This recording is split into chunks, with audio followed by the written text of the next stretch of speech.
greet them in absence, the representatives from the US Embassy, the Durban Consulate to be specific. We have Mrs. Susan Knowles, who is the Alumni and Scholarship Program Coordinator in the Durban Consulate. She's in Richards Bay. The colleagues from the Embassy of India are also in the Richards Bay campus, as well as the international scholarship agencies such as DAD, Campus France, Fulbright, Harvard, and Swedish scholarships. They are all in the Richards Bay. I want to greet the SANOT members, the DHET and NRF representatives also who are in Richards Bay. Staff and students, I greet you, as well as our online participants. And in particular, I also want to greet the office of I want to greet the office of the registrar. I can see they came in numbers to support us. My special greetings go to Professor Chika Sihole from the University of Pretoria, a very important person in this event who flew all the way from Gauteng province. Thank you, Prof, for honoring our invitation. Firstly, I want to acknowledge certain people who contributed towards the success of this event. I want to state that this event is due to the collaborative effort of academics and other units working with the international office.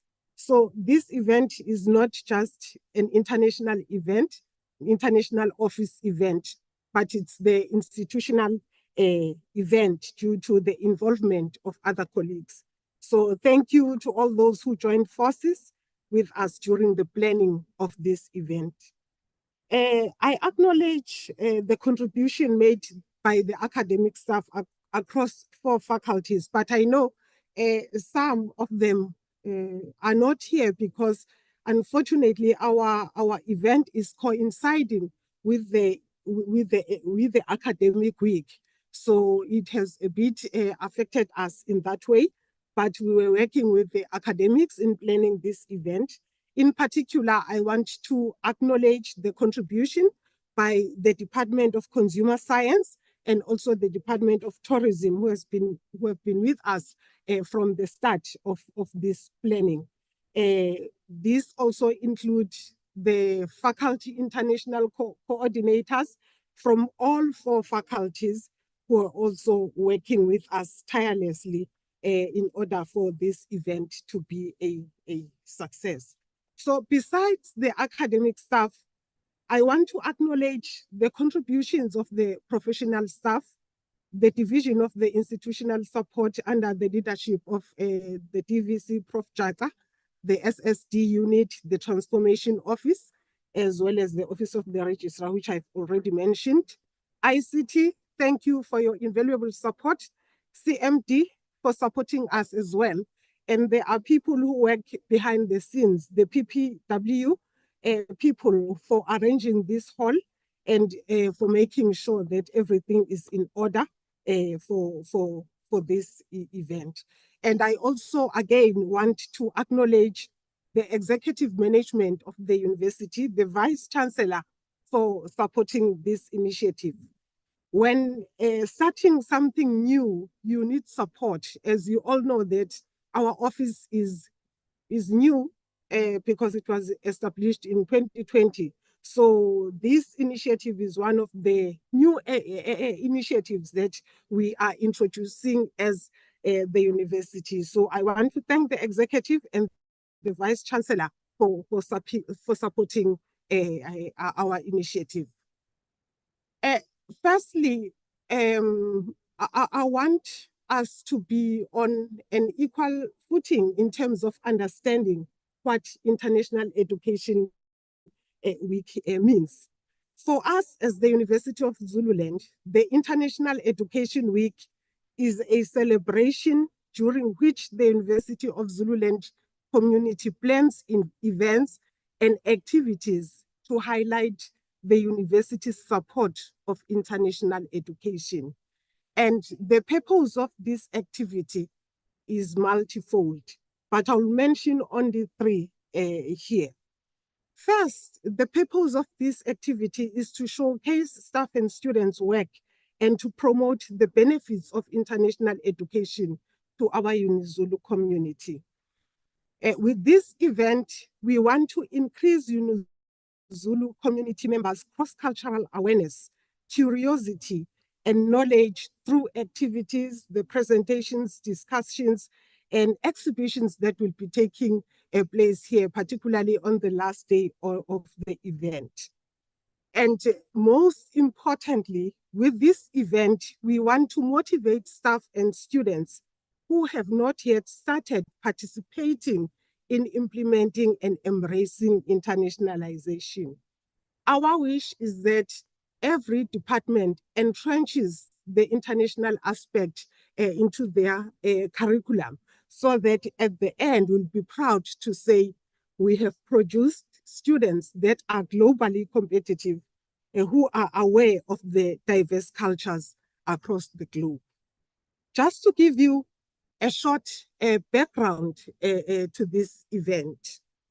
Today, we are excited to be hosting our third International Education Week, and we look forward to the exciting three-day event. We have been hosting this event for three days, but as we mature, we will spend the whole week, as the name of the event is the International Education Week. But for now, we only spend only 3 days because we are just starting. And for us as an international office, this event is an important milestone for the newly established office. As I said earlier on, that in 2020, we established the international office. The institution supported that because it was actually the brainchild of the Vice Chancellor and the executive management of the university. So this office now has become essential in promoting internationalization at UniZulu. The office was established at the right time when the institution was working on the new university strategy, which was first implemented in 2022. That allowed us to align the office's activities with the new university strategy, UniZulu Vision 2027. So the program director has already shared the theme, today's theme with you. Our theme for this 3-day event is Navigating African Perspectives in Internationalizing Higher Education Towards Achieving the Africa We Want. This theme is well aligned with Africa Agenda 2063, Africa's blueprint and master plan for transforming itself into the global powerhouse of the future. So the theme of this event is well aligned also with UniZulu Vision 2027, which positions the University of Zululand as the node for African thought. So from the theme of this event, you can now see that the international office does not operate in a vacuum, but is working towards being an impactful resource to advance teaching and learning, research, and community engagement, and towards building UniZulu into the node for African thought. Navigating African perspectives involves exploring the diverse cultural, historical, political, and social views from various parts of the continent. Africa is a large continent and it's diverse with over 1.2 billion people, 54 countries, and numerous ethnic groups, each with its unique perspective. As we navigate African perspective in internationalization, we need to understand the continent's complexity and resist monolithic narratives. Africa's diversity of cultures, histories, and experiences make it a vibrant and multifaceted place to explore. Apart from Africanization, transformation is at the center of the implementation of internationalization at UniZulu. The International Office has done a lot to contribute to the transformation agenda of the institution. To mention a few, the draft internationalization strategy highlights the activities that support transformation, which is also encapsulated in the internationalization policies that have been drafted. The strategic plan's comprehensiveness shows the institution's high level of commitment through the implementation of internationalization. There is strong support for mobility program, both inbound and outbound, and the offering of cross-border collaborative qualifications. To advance Africanization and transformation, the institution desires to increase its footprint in the African continent. The Africa we want will be achieved when our students and staff are globally recognized. Our institution continues to be a global player, and the entire university community has mastered cross-cultural literacy. That is what we stand for as the International Office. So in terms of how the event is planned, as I said, it's a 3-day event. On day one, we have staff-led activities, the presentations and round table discussions are going to take place. And on day 2, we have student-led activities, and a part of the study abroad fairs will take place. Students will be sharing their perspectives on implementing internationalization at UniZulu. We have learned from the past that we did not give our students, we're not giving our students enough time, and they have a lot to say. So I'm happy that this year we have dedicated the whole day to students. So day 3 is our cultural extravaganza, and the purpose of that day is to showcase the diversity and richness of different cultures through performances, exhibitions, and activities. These events typically include music, dance, food, and other expressions of cultural heritage. The goal is to celebrate and promote cultural diversity, fostering understanding and appreciation among participants and audiences. In conclusion, I want to thank you all for gracing our International Education Week with your presence. Your attendance made the occasion truly special, and we are honored to have you in our midst. I wish all of us a productive event that will positively impact our continued implementation of internationalization at UniZulu. Thank you.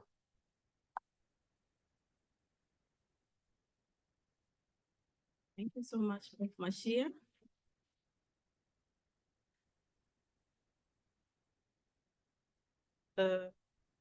If I can relate to what Prof mentioned, the Africa we want will be achieved when our students are globally competitive. And the objective of this event is to showcase of staff and students, and the cross-cultural awareness is very important. We have a specific value, identity as African, but sometimes we ignore our identity. So I always mention that the table of greatness is so huge with many empty seats. It's up to you, African ladies and gentlemen, students, staff members, to bring your contribution to the table, to go beyond the borders of South Africa, no other culture. So on Friday, there will be a cross-cultural event. You will experience that, and I think you will enjoy most. Without further ado, we call now Prof. Kolanisi on stage. Let us give her a round of applause for the second time because she was so clever. Thank you so much. Sanbonani, Dumelang, Kuyamore, Aksheng. Thank you so much. Greetings once more. And I am going to just go through a short biography of Professor Chika Sehuli. He is a professor in higher education and the Dean of Faculty of Education at the University of Pretoria. He obtained his Bachelor of Arts in Pedagogies from the University of North, which is now known as Limpopo. And he has his honors degree, Masters of Education, postgraduate diploma in education, which he obtained cum laude, and a Doctor of Philosophy, all from the University of the Witwatersrand in Johannesburg. In 2003 and 4, he was a visiting Rockefeller postdoctoral fellow at the Center for African Studies at the University of Illinois in Urbana-Champaign, United States of America. In 2005 and 6, he was a New Century Fulbright Fellow again at the same university. Prof has worked his career and climbed through the ranks from when he was first appointed as a lecturer in 2001 and was promoted to senior lecturer in 2003 and as an associate professor in 2007, and he is now a full professor, which he acquired in 2016. Congratulations, Prof. Then between 2007 and 2010, he was seconded to the Department of Education, where he served as Chief Director for Planning in 2007 and 8, and of Policy in 2008 to 2010. Prof. Sehuli has previously worked as a project officer for the Joint Education Trust during the period 2006 and 2009. This followed a stint with the Education Policy Unit at the University of Western Cape, where he worked as a research officer during the period of 1992 to 1996. He has served on a number of boards of education institutions, including the board of the Institutes of Higher Education in Mpumalanga, which became the University of Mpumalanga, the board of Institute of Education in the Northern Cape, which became Sol Plaatje University, the board of the South African Qualifications Authority, and the board of the Higher Education Quality Committee. So his research interests are in the areas of higher education policy, internationalization of higher education in Africa, and globalization of higher education. He has served in several international research projects focusing on higher education and providing expertise from the South African and African perspectives.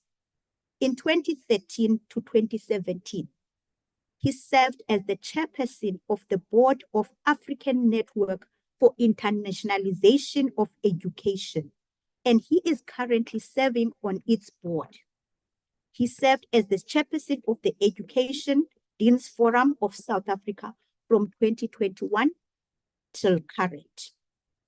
Professor Sehuli has one single-authored scholarly book, 3 edited scholarly books on higher education, and has published more than 40 articles in journals, book chapters, and popular media.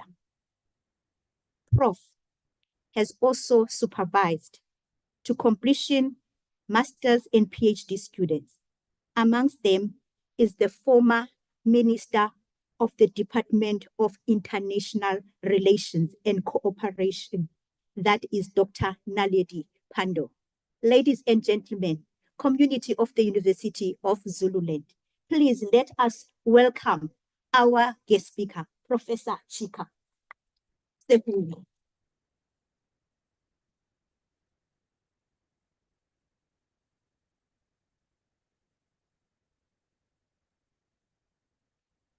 Thank you, Program Director, for the kind introduction. I'm going to ask them to come and help me with my presentation to project it. To the Chairperson of Council, Council members in absentia, to the Vice Chancellor, DVCs in absentia as well, and to the Registrar, Dr. Motilong, the Director of International Office, Prof. Mashia, to Mr. Mdleche, thank you for picking me up from the airport, and all officials of the university present here, all protocols observed. Thank you very much for the invitation to the university. It's my third visit to this institution. The first one, my first visit to this institution was 39 years ago. In 1985, we were here for the volleyball competition. It was an inter-university volleyball tournament, which featured this university, University of the North, and University of Fort Hare. Because at that time, given the laws of this country, we were not allowed to compete with other institutions. Only Fort Hare, Teflop, and Unizul, as well as Medunsa, could compete amongst themselves. So it's good to be back in Phekuzulu Hall. We played where you are seated there, and it was a good experience. I think it was my first visit outside of the Transvaal that time.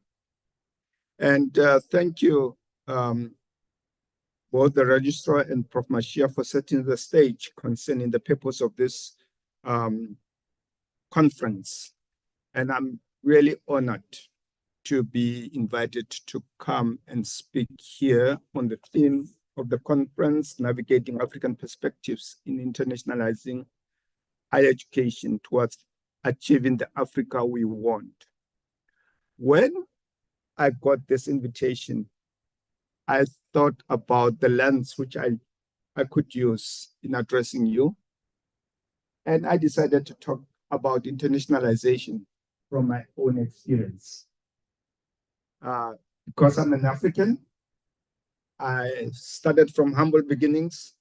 I thought personal experiences would help me to be able to connect with you as an audience, but also to demystify this notion of this concept of internationalization, to demystify it so that you should not think that internationalization belongs to other people.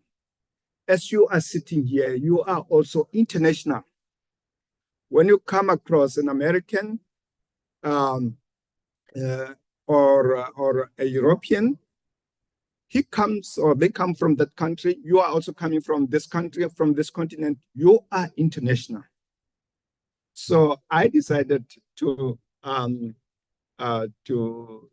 title my presentation From a Shepherd to a Dean, in pursuit of international identity and voice. I grew up as a shepherd. I've got 39 years, not 39, but 13 years cattle heading experience. Our cattle paid for my university fees. And I am who I am today because of what the cattle meant to me or became to me. As Africans, we used to trade in cattle. Cattle were our currency. And not, and thereafter we went to shillings and pennies and pounds. And now we are is rands and dollars.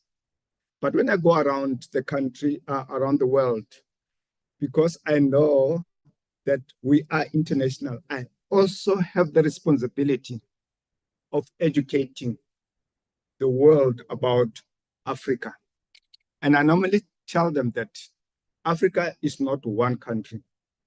It's a continent that is made of 54 countries and over 1.2 billion people.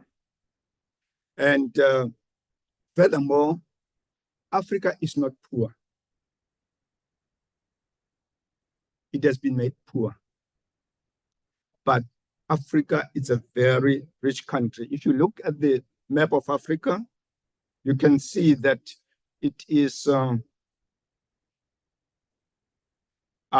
it's full of petroleum.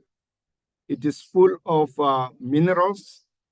And I understand just down the road there in Richards Bay, you can see lots of trucks that are loaded with the wealth of this country, of this continent that is being exported outside of this continent.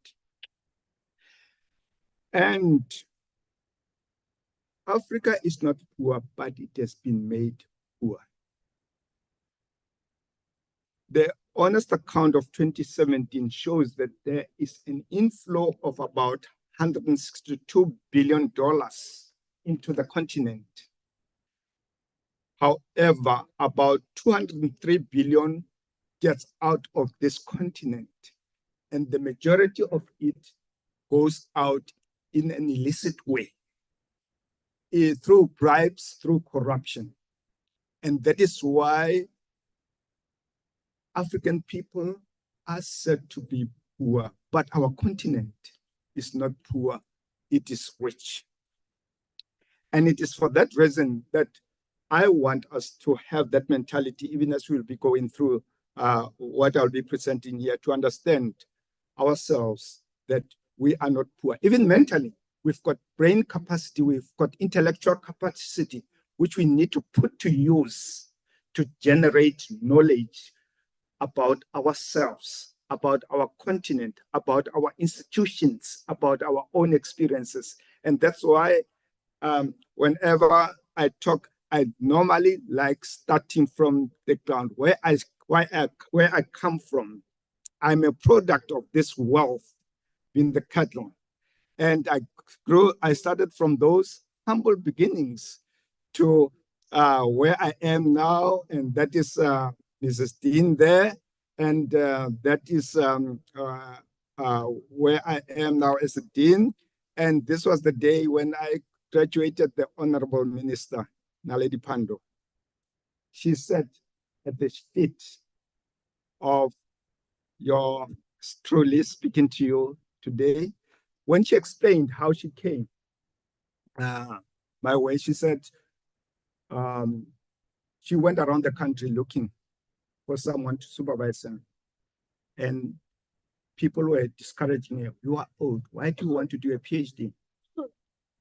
You are already famous. You don't need, the PhD. And she said she had this quest. She wanted to quench this thirst, which her parents wanted them to quench, which is to study at the highest level of the education system. And she said, that was in 2014. She said, I can no longer resist this urge to study further. And as she went around asking, someone advised her, if you want to study this topic, go to the University of Pretoria, go and ask for Professor Sehole. She will supervise you. He will supervise you, in this topic. And one thing which I appreciate about her experience, her approach to studies, was that she conducted herself as a student. She would come and register, be in a queue with other students, being a minister, cabinet minister. She would come and attend our support sessions, sit down in the classroom, just like other students. She would submit her work on time. I would give her feedback to and fro, and she managed to complete her PhD in 4 years, record time. So now she could have gone to people who don't look like me, but she believed in Black people, in African people, that they can do the job just like any other person. So I want, as I'm going to be talking on this on this particular topic as part of my journey, to reflect on how I was introduced to internationalization.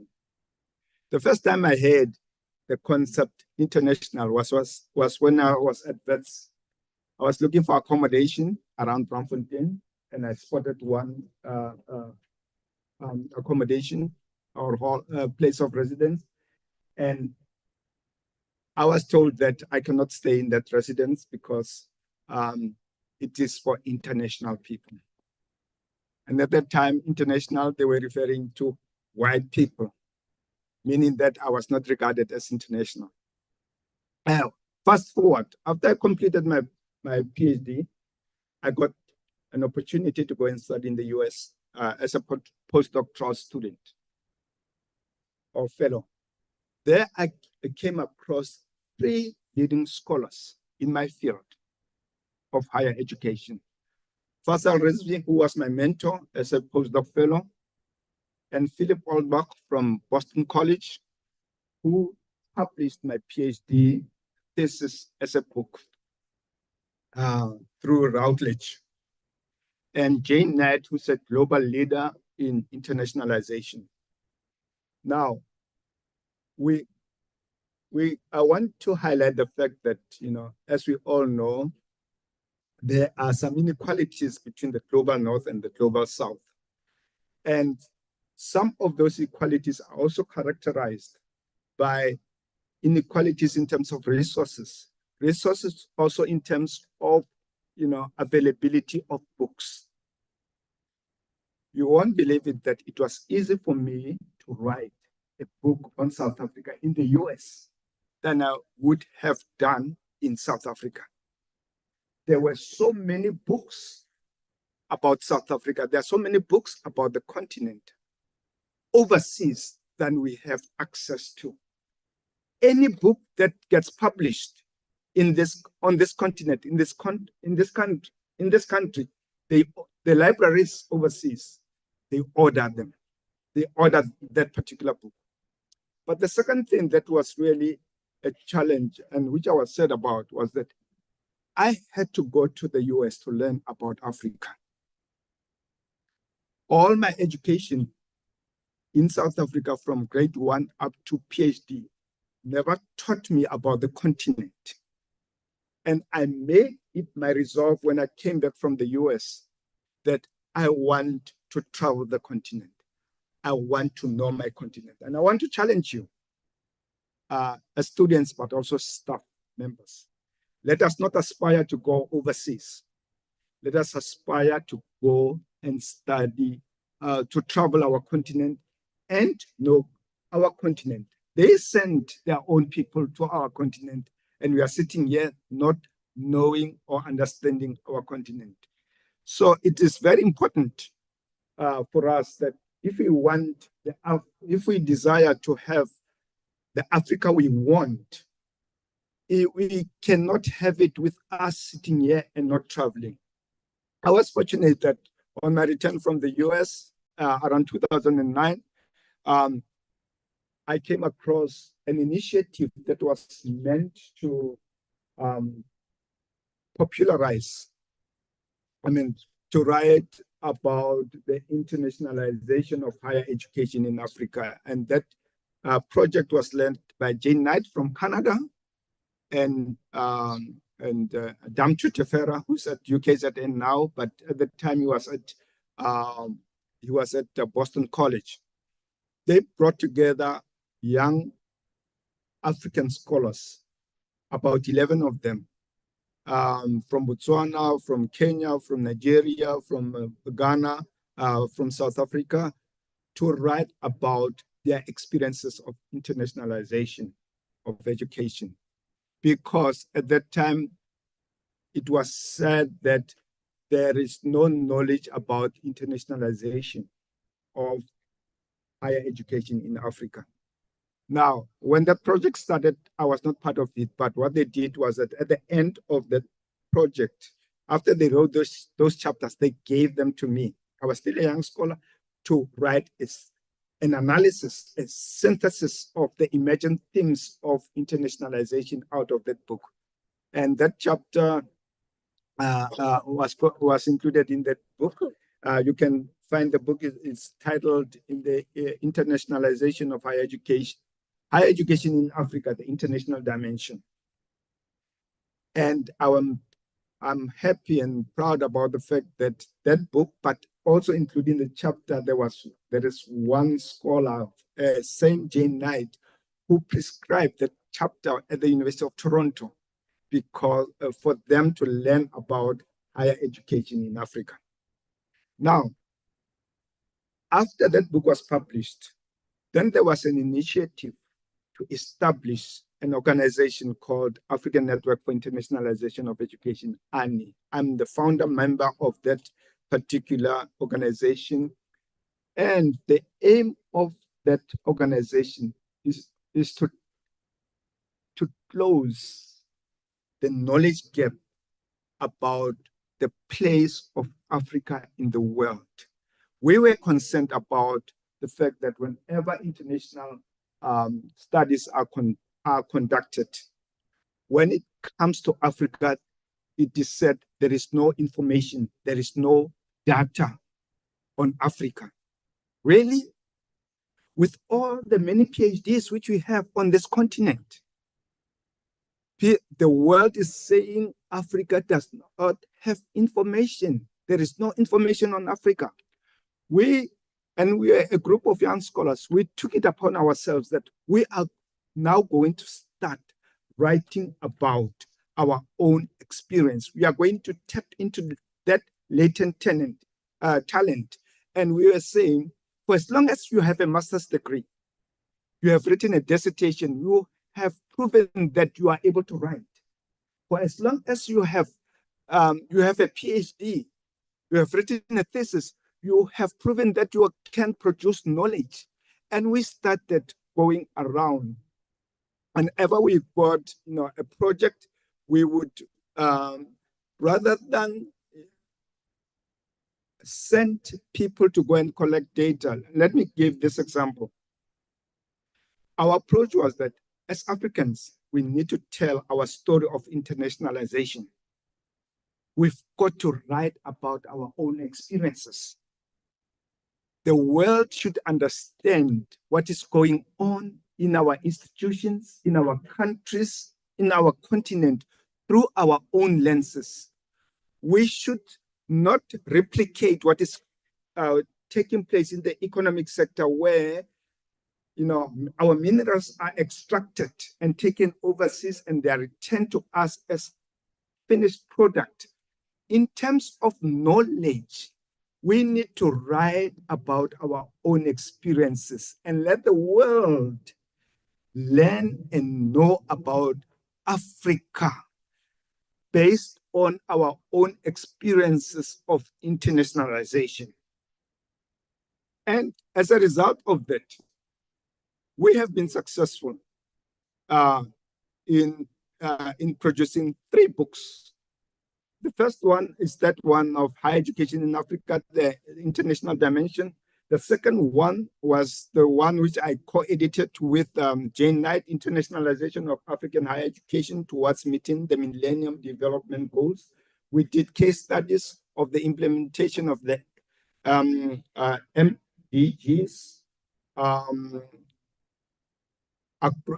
in Ghana, Nigeria, Kenya, Uganda, South Africa. I forgot the 5th country.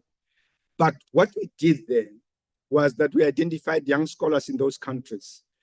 We did not work as merchants where we would go into the country to collect data. If we wanted information, we want information on Ghana, we pick up a young Ghanaian scholar to say, write about this particular topic or on this theme based on your own experience. We did the same with Uganda, Ethiopia, and so on. And we were able to produce that book. The third book which we did was Intra-Africa Student Mobility in Higher Education, which I co-edited with Jenny Lee, who is a professor of higher education in University of Arizona. She's from Korea. And in this book, the same way as we did that, we identified young scholars, trained them, mentored them, and got them to write about their experiences of mobility in their own country. And I would like to share with you, because I understand that you are in the process of establishing the international office. What were the key findings of that particular study in terms of mobility? We studied intra-Africa student mobility. And this particular project was to look into why the phenomenon of African students studying in another African country, because there is this notion that Africans only want to go overseas when they want international experience. However, this study is proving that Africans don't only travel outside the continent, but they are also studying in their own continent. So we were interested in understanding what were the reasons of choosing their host country, what were the reasons for choosing the university they chose, and what is the level of their satisfaction, what were the challenges which they experienced. And we did.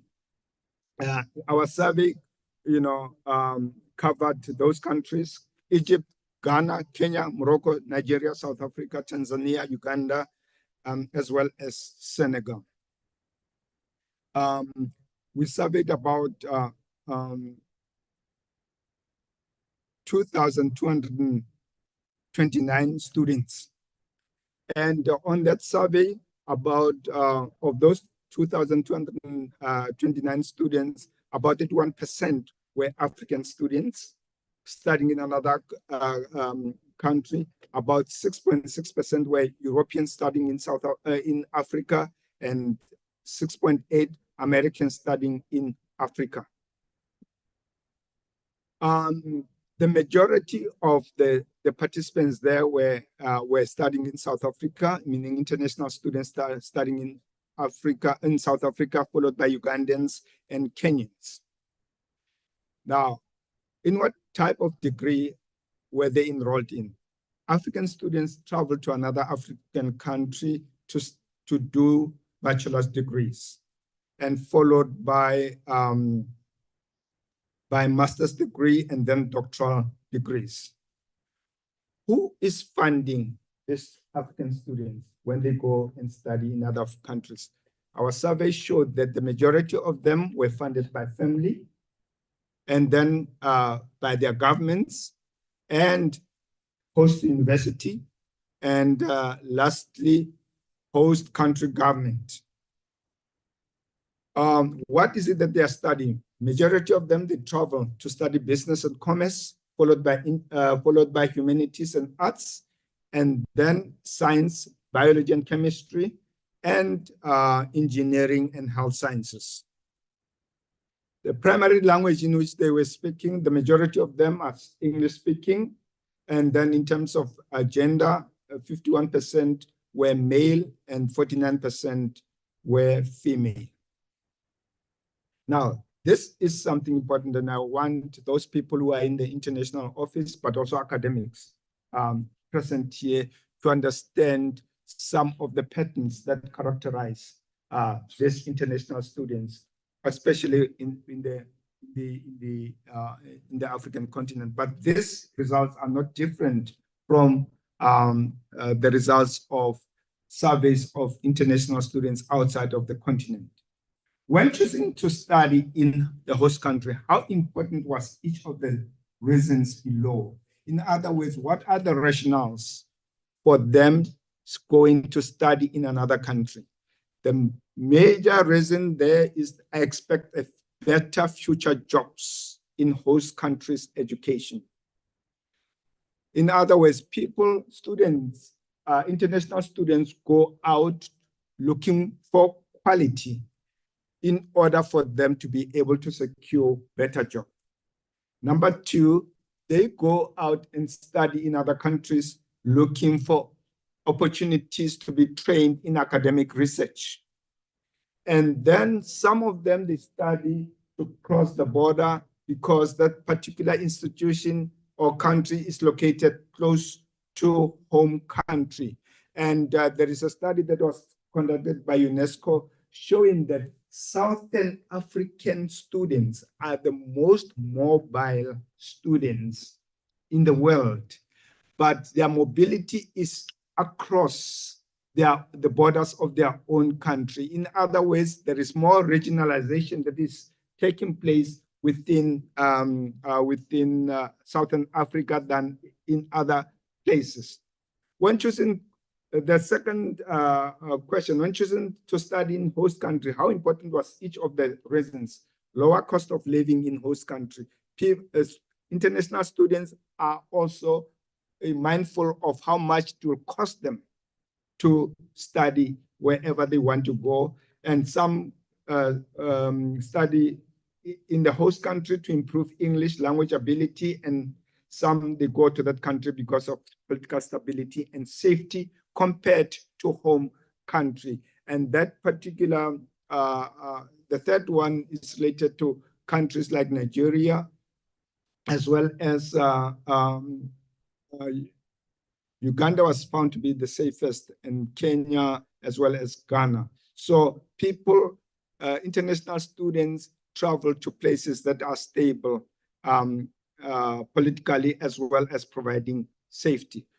And the other thing which we explored, to what extent did you rely on the following sources of information? In other words, what is the source of information for international students? Internet, brochures, advertisements. That's how they get to know about the country, as well as the institution they're going to study. The second source of information, students who studied at that host university. And thirdly, family and friends who have studied in the host country.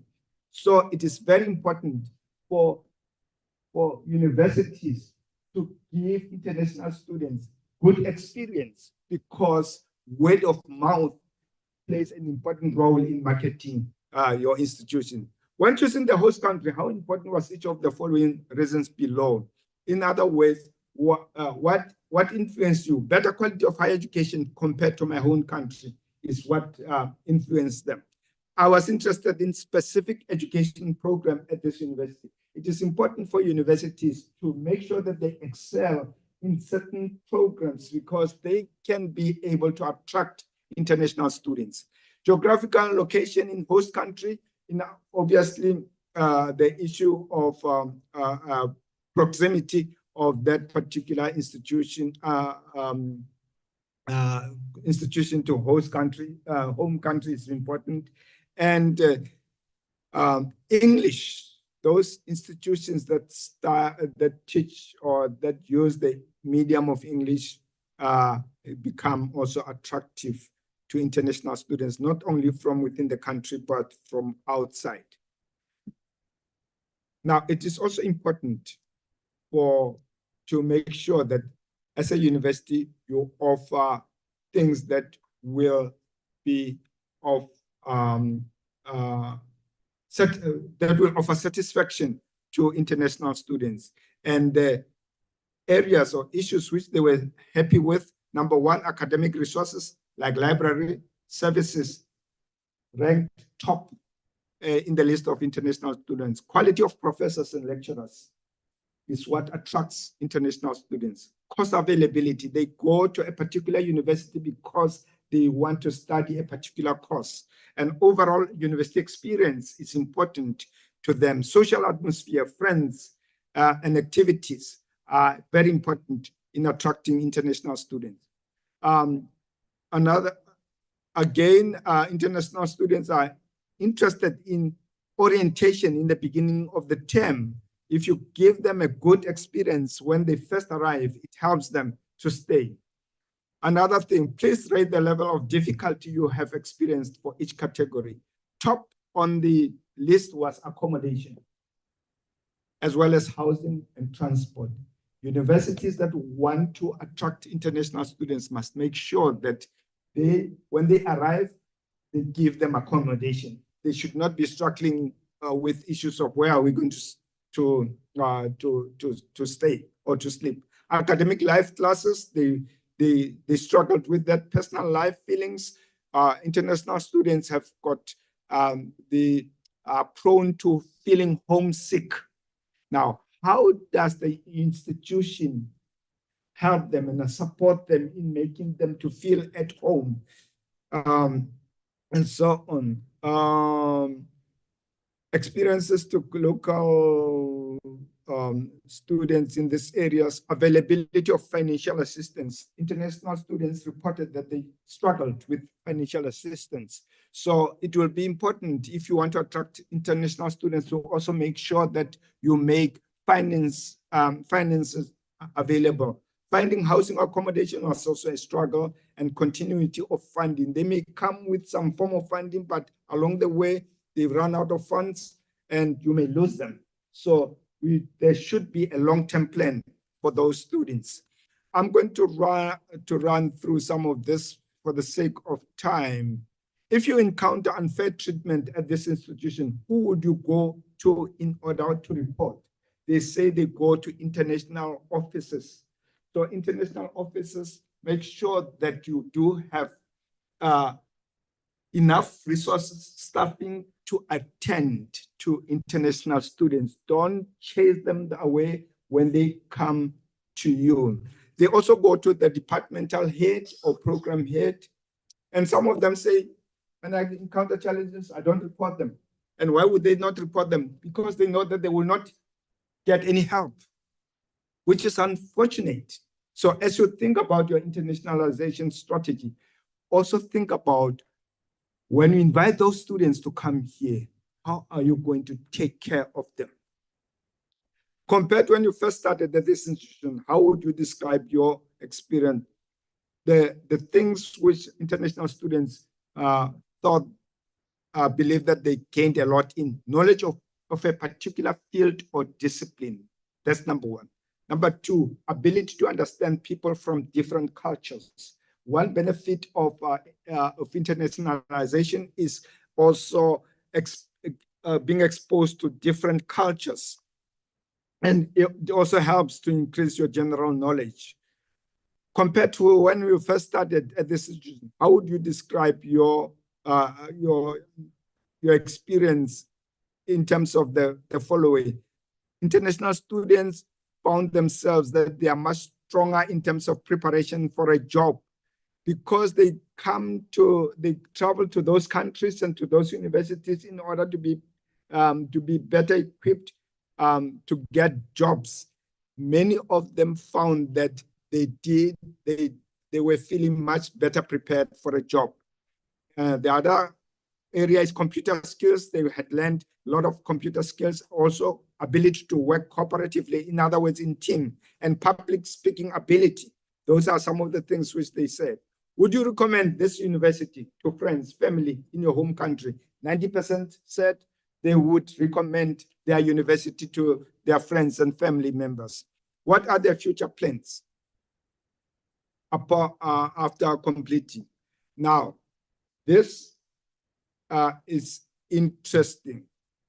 International students are finishing their first degree or the master's, their plans or a future degree at host country. They want to continue studying in that country. Secondly, future degree at another country. And lastly, future degree at home country. My future plans, again, next job at the host country, 31%, next job at another country, 20%, next job at home country, 39%. Now, this is a very interesting finding. There is this notion that African students go and study in other countries and they don't plan to return home. That is a myth, that is a lie. Our research shows that African students have plans to return to their own countries after completing their own studies. Even in terms of a dream job where at host country, 20%, dream job at another country, 29%, dream job at a home country, 39%. They come and acquire knowledge and skills with a view to returning back to their country. Now, in summary, African mobility circulation, there is evidence that Africans do study within the continent rather than just only going overseas. To 2/3 of the students we surveyed are funded by their families. They come to to get degrees, and they travel for career and academic reasons. They relied on marketing and networks who studied at host country, and they are highly satisfied with academic experiences. They are strong gains in academic and career outcomes, and they experience challenges in accommodation, finances, affordability, and safety. And most plan to stay in host country for education, but return home to home country for employment. Now, as I round up, this arena of internationalization is not that easy. There are some politics involved, especially in terms of partnerships and collaboration. In the globalization project, which was part of my Fulbright study, we were about 28 scholars who were involved in the project and divided into 5 countries. We were doing research around the impact of globalization on higher education. At that time, I was still very young. It's about 20 years ago. And because I was young and not yet involved in management, I had enough time to write. I was working with people in positions of authority. So I did most of the writing. And we went to Paris to present the findings at UNESCO. We spent a week in Paris preparing. And just a few days before before the presentations, they asked volunteers to present at the conference. I raised my hand to say, I will be my group representative. They were surprised, but I knew why I wanted to do it, because I knew I did the work more than they did. And as the days were growing closer, I could see these people looking at me with those eyes, hoping that I will say, this occasion is big, I'm pulling out. I resisted. I'm not going to pull out. I have done my work. I even fasted for them. I said, I'm going to present. Why did I resist?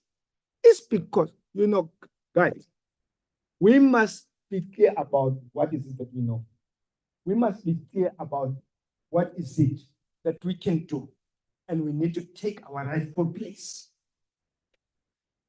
I resisted, and I went there. We prepared on. We had done that research for about 12 months.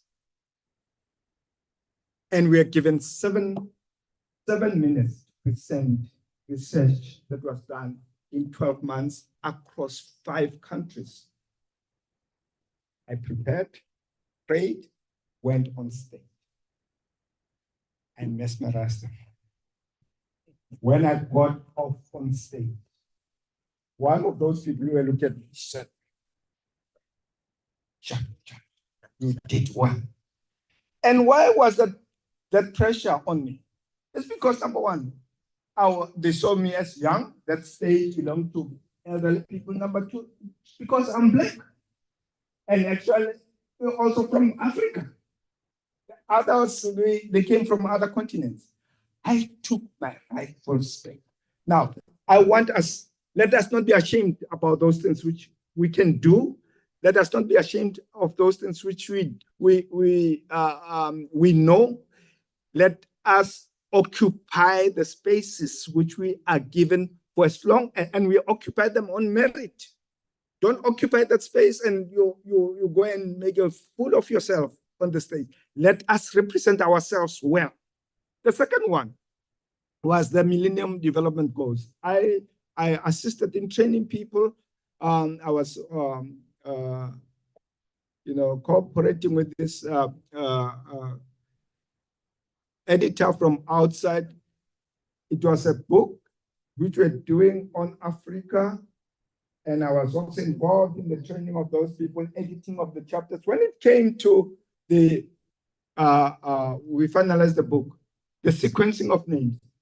She wanted her name to come first on a book in Africa. I said, no, you can't. This is a book on Africa, and an African name must come first. And there was a bit of a challenge there, but ultimately one won the battle. And the project on mobility, it was mutually beneficial and an empowering experience. I wanted to talk more about the politics, the politics of collaboration, but for the sake of time, I want to stop here. Thank you for your audience and for giving me a hearing. Thank you.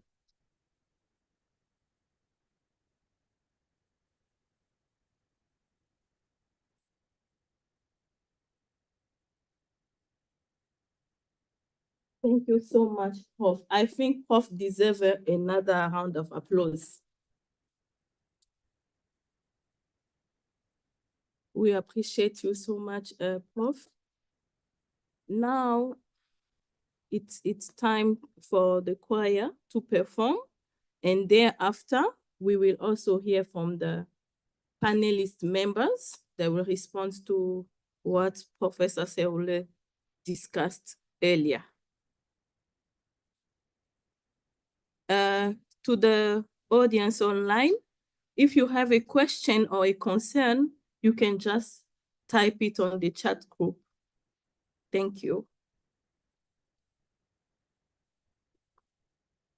Okay, while the choir is getting ready, I had some few points that I also jotted down while Professor was presenting. There is a need to demystify internationalization. When we talk about internationalization, it does not mean only being or coming from the USA, France, England, but a South African citizen traveling also to Botswana or Zimbabwe is also an international person. You should know your value, your identity, and represent us well everywhere you go. So the question is, what do you know? What do you know? What is your contribution to the table? Thank you.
Welcome to your day,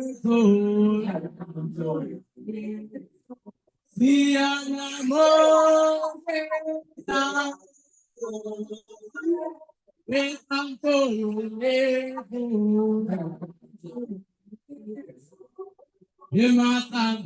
day, I am a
Okay.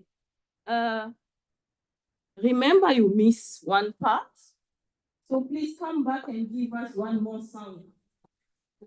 Come back and everyone will dance. We have to move. We dive a bit and then we proceed. Are we together? Okay.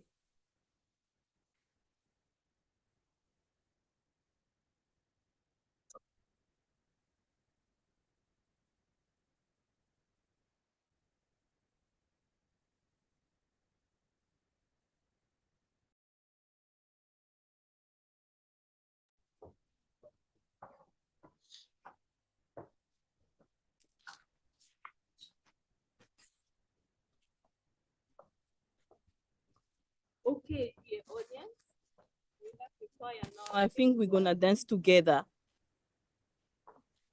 Dear audience, the choir is ready. We're gonna dance together. Please stand for a few minutes and jive, and then we proceed.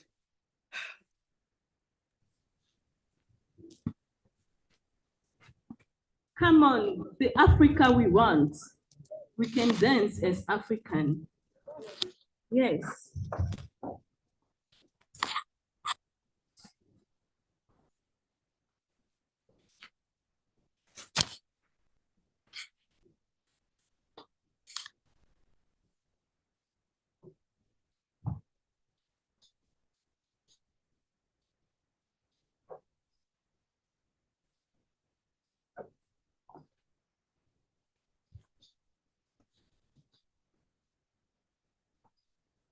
I can see my students are ready to dance.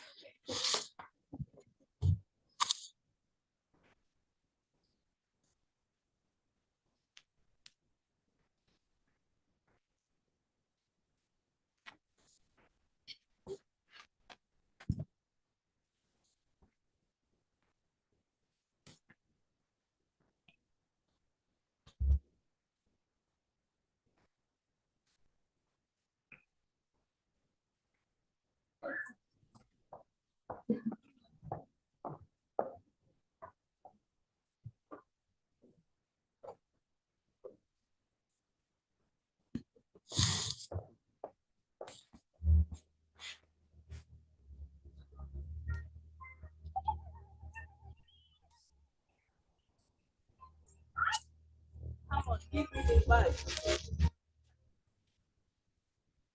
And not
First, I would like to appreciate the paper that was presented today by Prof.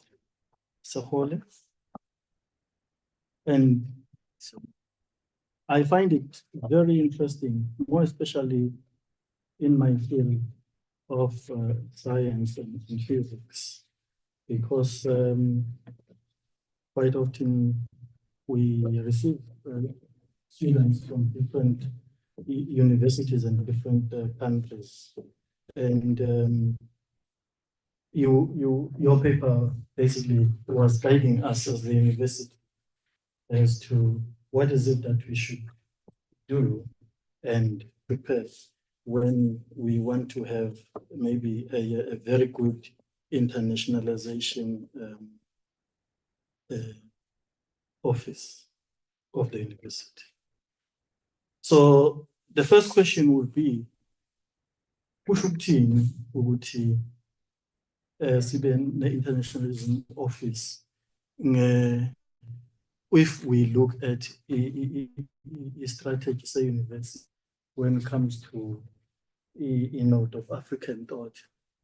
How do we want to position ourselves as an internationalization office or internationalization entity in the university?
really very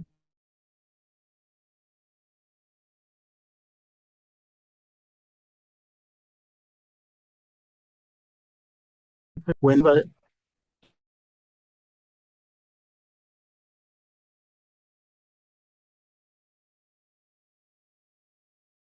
a student, and what do we do to ensure that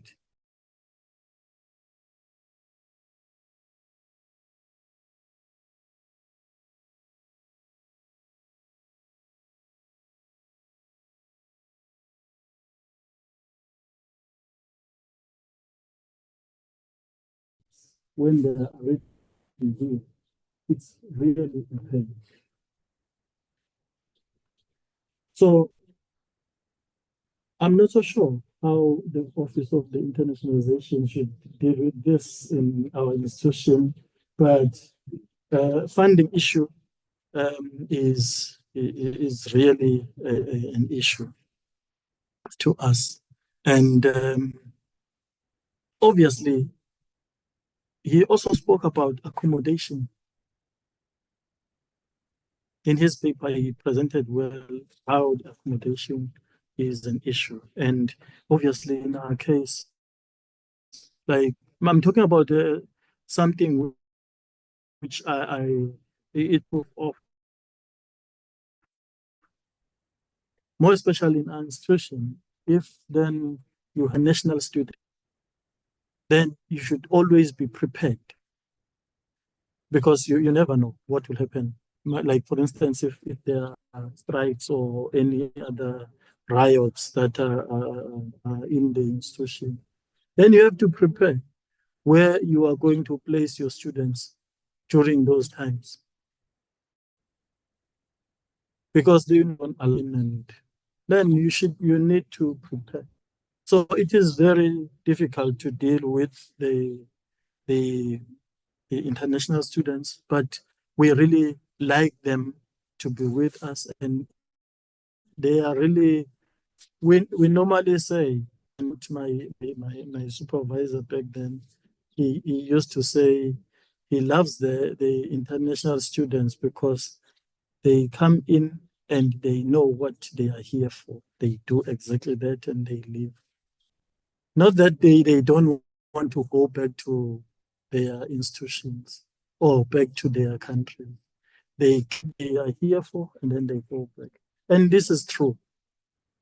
So this paper, I really appreciate your paper, Prof.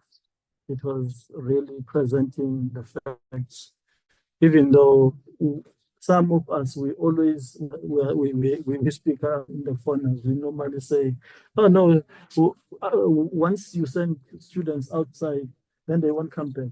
No, they come back. They may not come back to you, but they come back to somebody else, maybe in the same country where they are from. In short, I would like to then challenge our international office and say, I think, Prof. Mashia,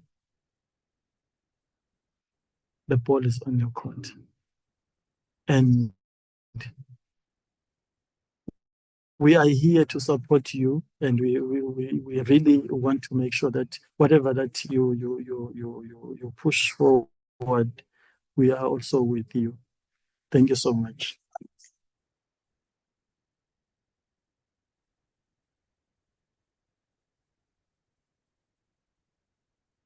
Thank you, Dr. Ndanga Mandla.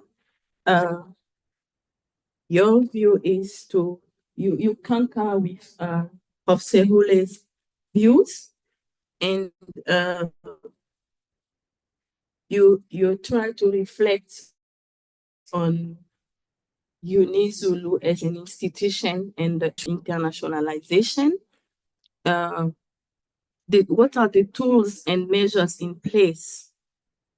Prof. Mashia, that is your duty to find out whether we have tools available to accommodate international students. And to emphasize also is that when you look at the word university, then we can extract the word universal. So to be a university of renown, we need to have in present this institution out there. Very relevant to have internal students, of which we do have.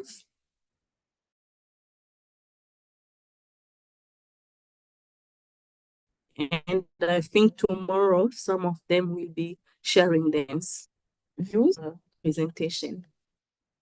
The stage is yours, Doc. Let us give him a round of applause.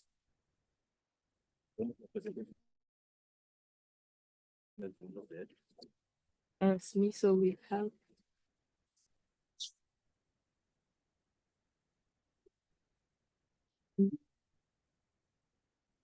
Something just want to move on the last slide. Yeah.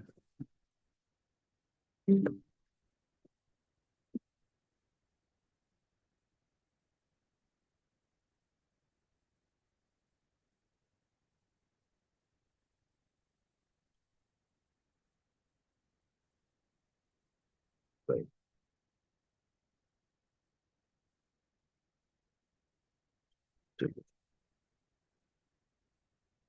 Oh, sure.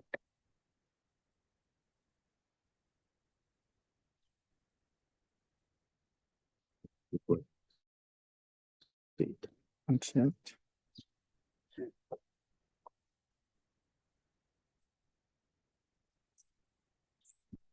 Good morning.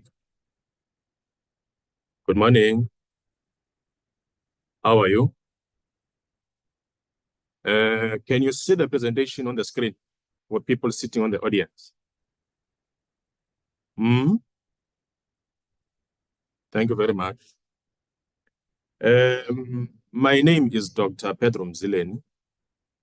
I am a senior lecturer in the Department of Sociology at the University of Zululand. And I want to take this opportunity to thank the organizers of this session for inviting me to be a respondent. To a person I respect so much, Professor Sehole. You know, sometimes when you see people you normally see on TV growing up, and then they're in front of you, it's a huge privilege and a pleasure. When you were presented as supervisor of Manale Dupanda, I never thought today I'll be responding to you. So it's a pleasure for me and a privilege to share this platform with you this morning. I also want to acknowledge the respondents as well that I'm sharing the platform with, and also the session organizer. Before I proceed, Chair, how many minutes do I have? 10 minutes. Perfect. Thank you very much. Nivile, I have 10 minutes. So I want to assure the international office that when it comes to the Department of Sociology and teaching internationalization and African decolonial option, don't worry. We are already doing it. We are taking it, in fact, even further over the next coming few years. We have deepened our students to the Algerian political literature by Frantz Fanon. Next year, we'll be taking them through the works of Oyewonge Oyewumi on the Nigerian political literature. So there's quite a lot of work that we're doing to conscientize our students, because I think it is at the level of teaching, research, and also learning where the consciousness to be international will be imbibed by our students. So I want to respond to Professor Sehole this morning, a presentation that was brilliantly and beautifully delivered by him, and I totally agree with it. Now, all I'm going to do is to deepen it, to provoke a discussion, because we're talking at the end of the day in a university, a place of ideas and contestation of thought. So I've tabled this response as the triple options for the internationalization of higher education for the Africa we want. As we're sitting there, I want you to imbibe one principle that I always tell my students every time I start my lectures.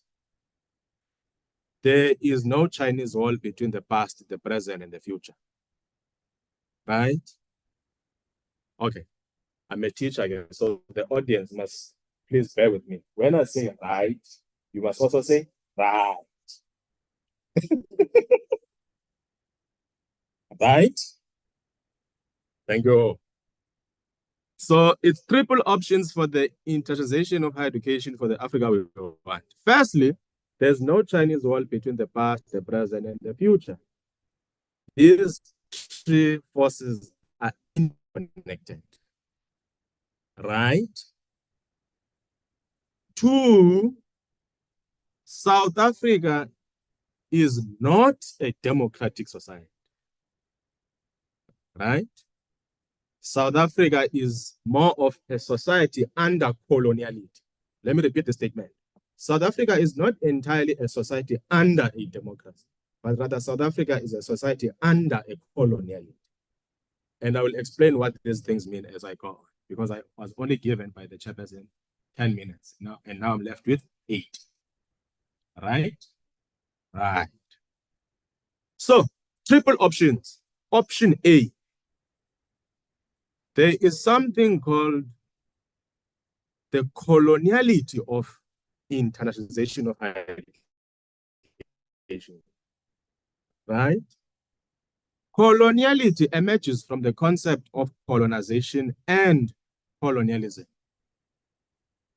And South Africa holds the gold medal in the world of being victims of colonialism, colonization, and coloniality. Now, colonization is the event. In other words, Europeans come, they dispossess you of your land, they convert you to be cheap labor and slaves, and that's how you live for the rest of your life up to this point. That's colonization, the event. Colonialism is a system, right? In other words, by you being dispossessed of your land, it also means you were cut off from the means of life. So Black people today, because their land was taken from them, they are unable to feed themselves unless they become labor.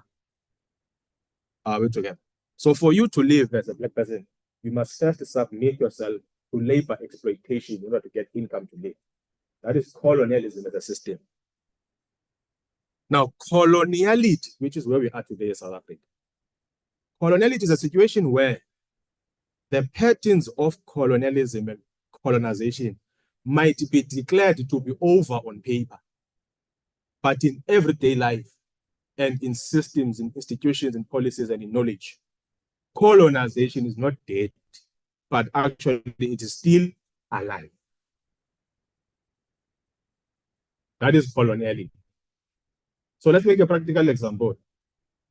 From land dispossession and the prioritization of Black people, Black women specifically, under apartheid, under colonization, were made cleaners of toilets, isn't it? Black people are security guards under colonialism. They do the most demeaning jobs of being cheap laborers, isn't it? Now, come to the world today, 2024, the 10th of September. Who cleans toilets today? Is it a white man cleaning toilets at Zululand? No. Who cleans toilets here? It's a Black woman, isn't it? Who cleans toilets in Canada? It's Black women, right? Who cleans toilets in England? In Ghana, in China, in Brazil, in Lesotho? It means, therefore, colonization was an international project that targeted Black people and women in particular, which is a system that is still alive today. Therefore, South Africa is under coloniality, not necessarily under a democracy, because a democracy would mean you have undone colonization. Now, in this regard, when colonialism was happening, universities were part of the project. Are we together? Colonialism was not going to be successful without European colonizers building universities in the process. Why did they build universities during colonization? They built universities so that they engineer your mind to think that colonial relations are the normal way of life, right? Remember, for people who do commerce and engineering, they will say the purpose of education is to impart skills, right? But that is 10% of the purpose of education. The 90% purpose of education is to build a culture in your mind and in your heart, right? It is to introduce you to a particular culture. And what is culture? Culture basically are the tools you use to read and interpret your reality. Are we together? How you define a human being is determined by your culture. Are we together? Mnake, I am a Xhosa indigenous speaker. Umntu esiXhoseni is defined according to the tools of our culture, which is similar to isiZulu, to English, to Spanish. The tools imbibe from their culture, of which in this instance, you imbibe them from the type of education that you receive. So universities as colonial institutions were part of the colonial project. And the end result of that was to convert Africa and convert the global South as a site of cheap resources and cheap labor for the benefit of the global North and the Europeans. In simple terms, the poverty of Black people came at the expense of making white people rich. Are we together? I teach sociology, so I call things by their names. Izinto zibizwa ngamagama wazo. To read more on this subject I'm talking about, I can see there, titled Decolonization as a Special Question. You can find Taylor and Francis go into it. Now, option: neoliberal internationalization of education. Remember, as I said, triple options. So the first option was colonial. Option 2 now is neoliberal, right? In other words, internationalization of education can be presented as a neoliberal, whereby now these universities that are colonial and European, they shift during post-colonialism or under independence.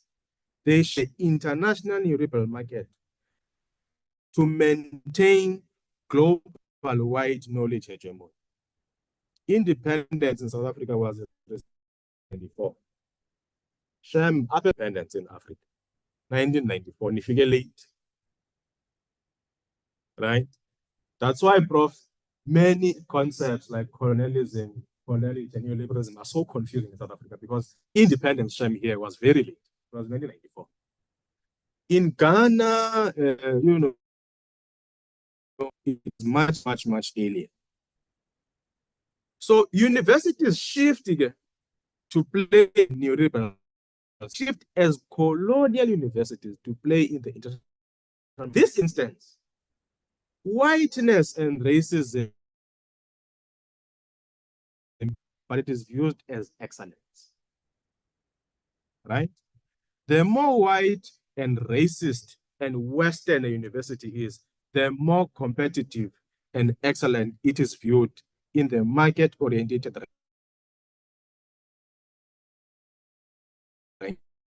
competitive ratings derived from racism as concepts of excellence. They are all about attracting student enrollments for purposes of maintaining revenue and competition for those universities, right? Now, one thing you must know, this racialization and neoliberalism is structured primarily in the epistemic science. It must be in your brain. You must imbibe it in your brain and believe it that it is true. It's not true, it's a fabrication.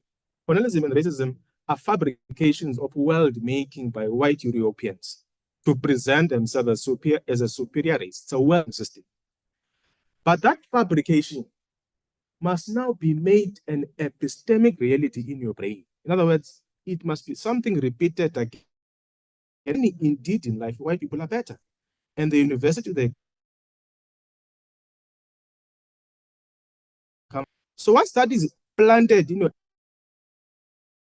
neoliberalism to obtain material life in structures of utilization of higher education. Now, in my last 2 minutes, I want to demonstrate this, how this is done. So Western internationalization as a neoliberal project, it uses in its matrix of control. So mediums such as Google, TikTok, Facebook, Netflix, YouTube, which are all Western imperialist orientated institutions of power, they trump up these messages on a constant basis, including big media houses, BBC, CNN, Sky News, you name it. I think in South Africa, ENCA, Newsroom Africa, and the SABC are also playing in this Western matrix of power as well. Then the publications and also these global institutions like the World Bank and the IMF, all these institutions of information and power on the internet, they drive a common Western agenda to provide common information about how to present Africa as a site of underdevelopment or development, who mess up the cycle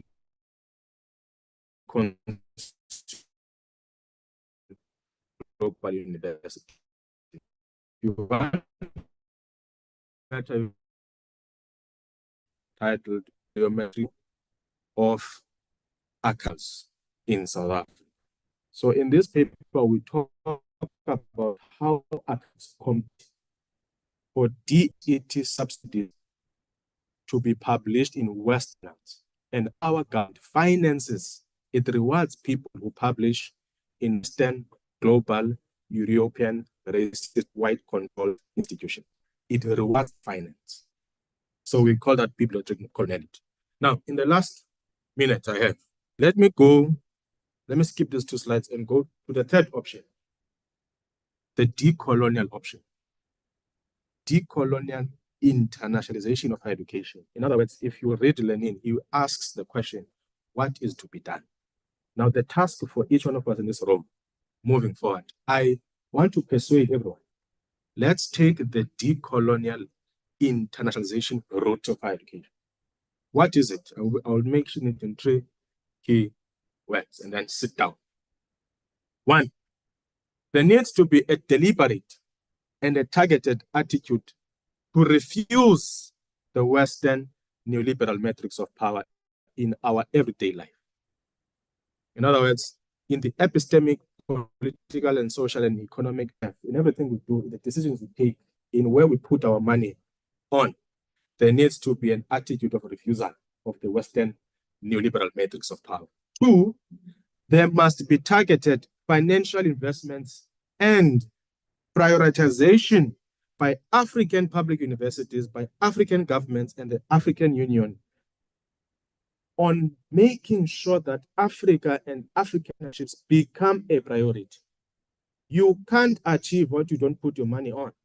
So you've got to incentivize students, incentivize scholars who treat Africa and its partnerships as a priority. So you only advance decolonial African frame material terms when you put them as a financial priority in investments to achieve what you want to achieve. Lastly, hey man, Betuna, let's embrace decolonial love, which is a total love and embracing of Africa. You do or embrace or prioritize it. So there must be a total embracing of Africa, sources, places, and its people. There must be the unity of African Black people in Africa and in the diaspora. And that will be our own contribution to the world, our own internationalization option of higher education to the future we want. In Biko's words, of which this week we are commemorating him, that will be our own contribution to the world, a human face to the world, the Africa that we want, And it begins with each one of us by treating Africa and its people as human beings and as a priority in order to express decolonial love. Right? Right? Chairperson, thank you so much.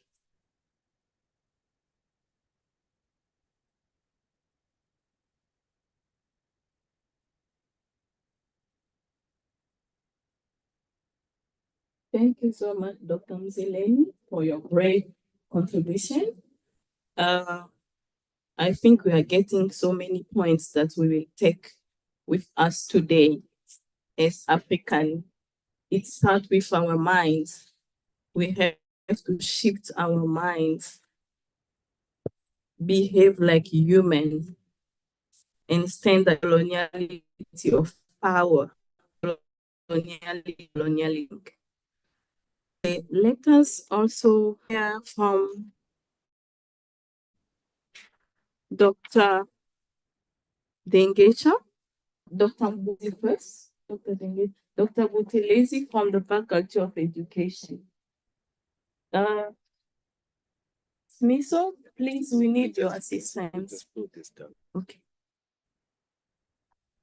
Not people can, it will assist people to see also online. Yes.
Good afternoon. Subject work now. So long the morning. Let me start by the VC browser on the Sumta. The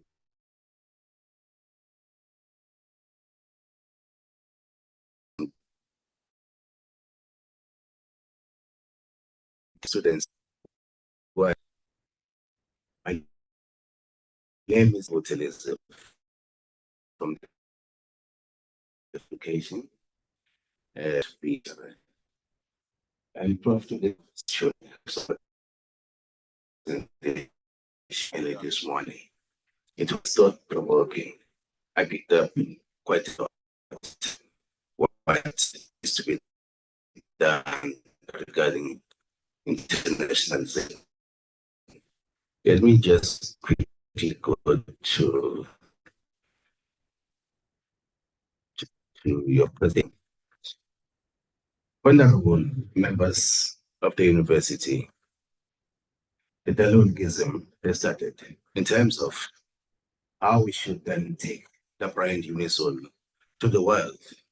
Now, this is not happening due to any mistake. However, this is happening because of the forces of globalization.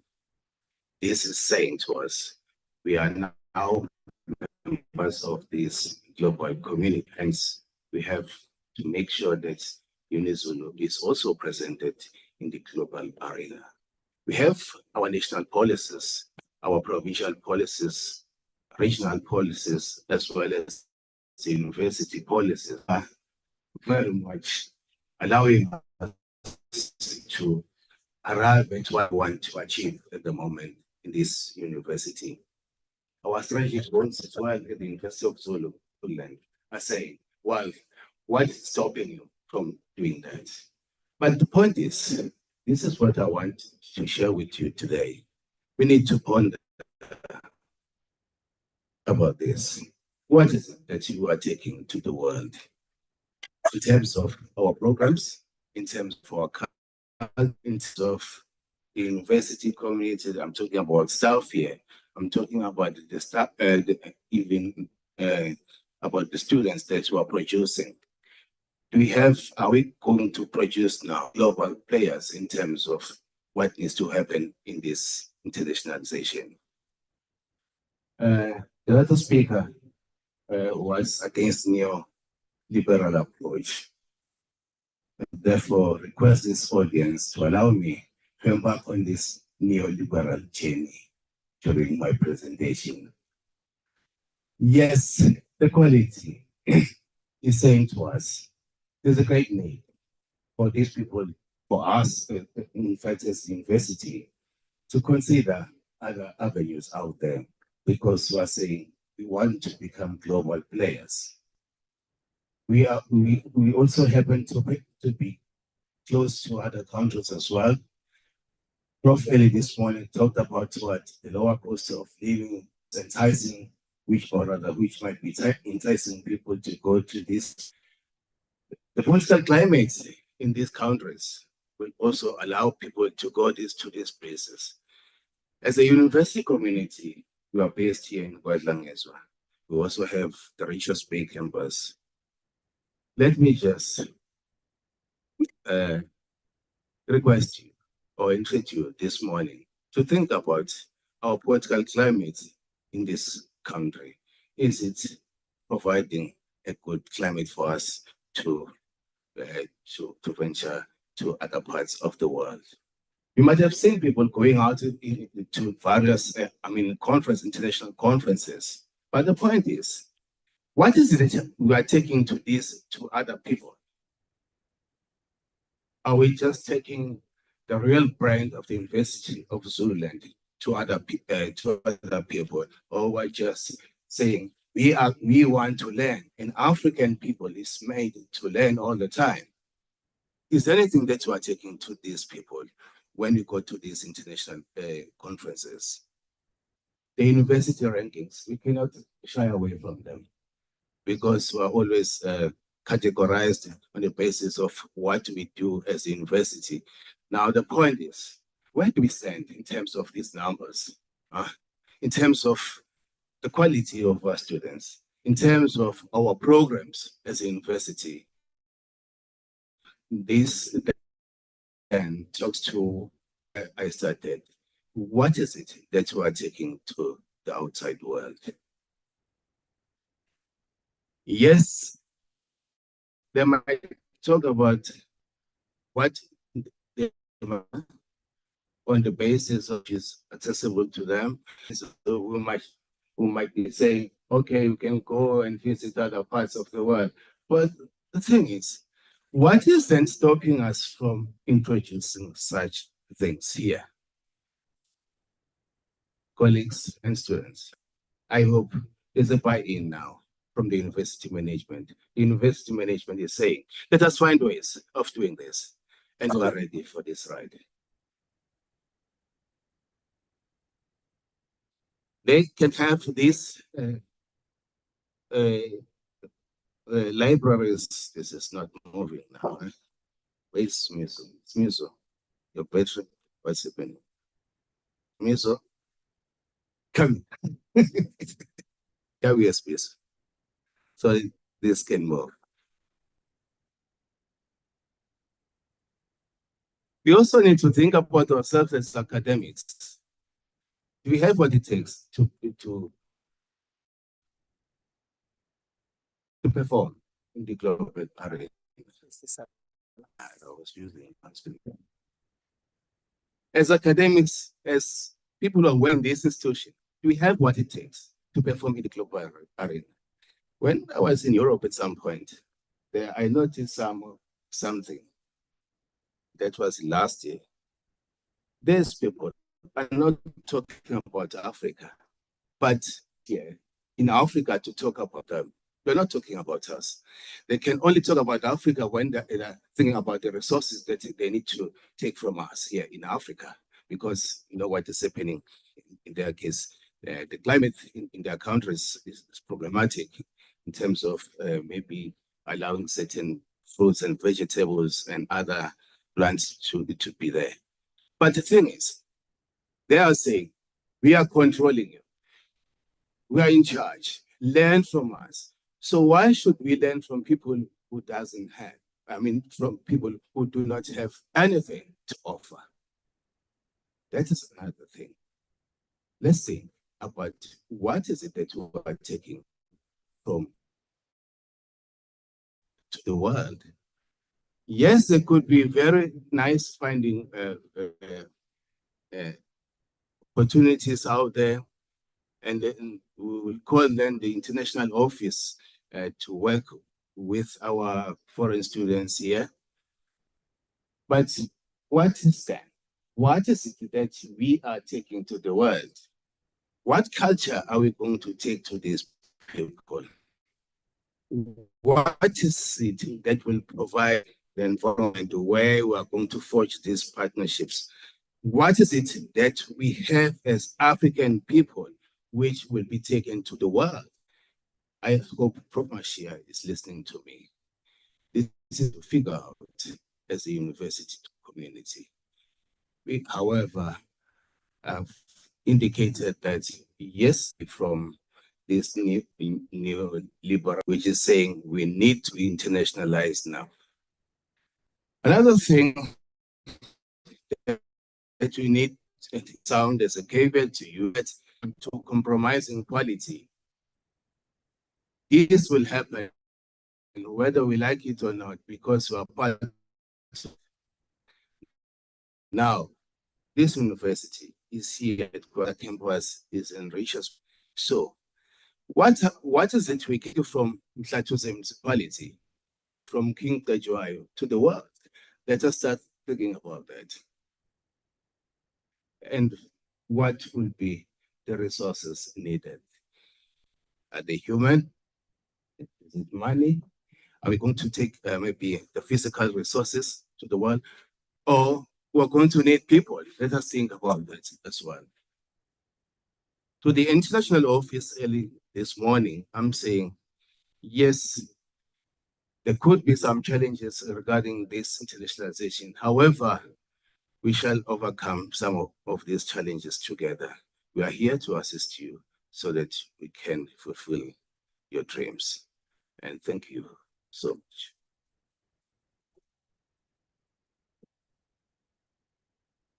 Thank you, Dr. Buthelezi. That was short and sweet. Can we please give him again a round of applause?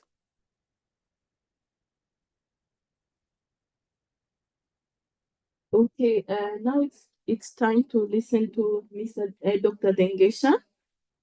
Sorry, there's a MR here, Dr. MR Dengesha from our Faculty of Commerce, Administration and Law.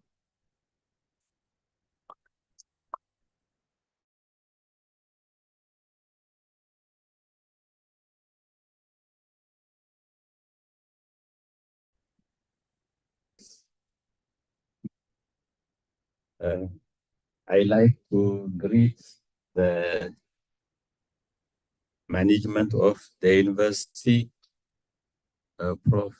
Timole, and all students and colleagues who are here, all protocols observed.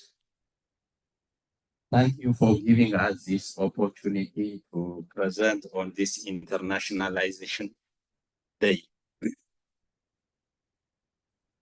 To begin with, I appreciate how Prof presented his paper, how he came from a humble background to where he is now. This was very inspirational because you see, nowadays we need role models, especially the young. In the townships, in the rural areas, Nowadays, the role models are the traffickers and those people who are doing wrong stuff. So I challenge Prof to go to the place, to the high schools where you come from, and be a role model, so that the people there, they can be inspired. That is one point. Another one is, I allude to the assertion that you said, when we go or when we become international, we need to be ambassadors of not only of our countries, but also Africa. Because you see, the colonizers, they did a mislocation of our resources, our people, and our knowledge systems. So they view us, or Africa, what we call the Orientalism, meaning they view us by perpetuating the wrong stuff.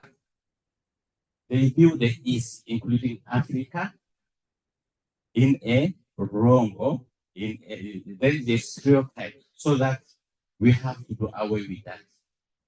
So when we go there, we need to tell about Africa, that Africa is, as he said, is not a continent, it is not a country, it is a continent, which I really appreciate. So this narrative control, because they have the resources, because they, for some historical reasons, they did research about Africa, they set the tone of the narrative, the way it suits them, which is also full of biases about Africa. So that is why when we talk about Afrocentrism, decolonization, Africanization, we are not talking about something abstract. We are talking something that is happening, something that happened.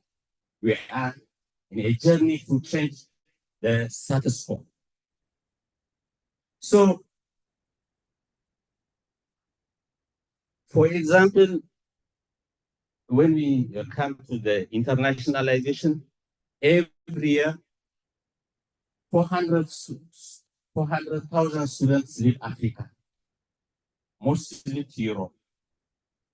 400,000.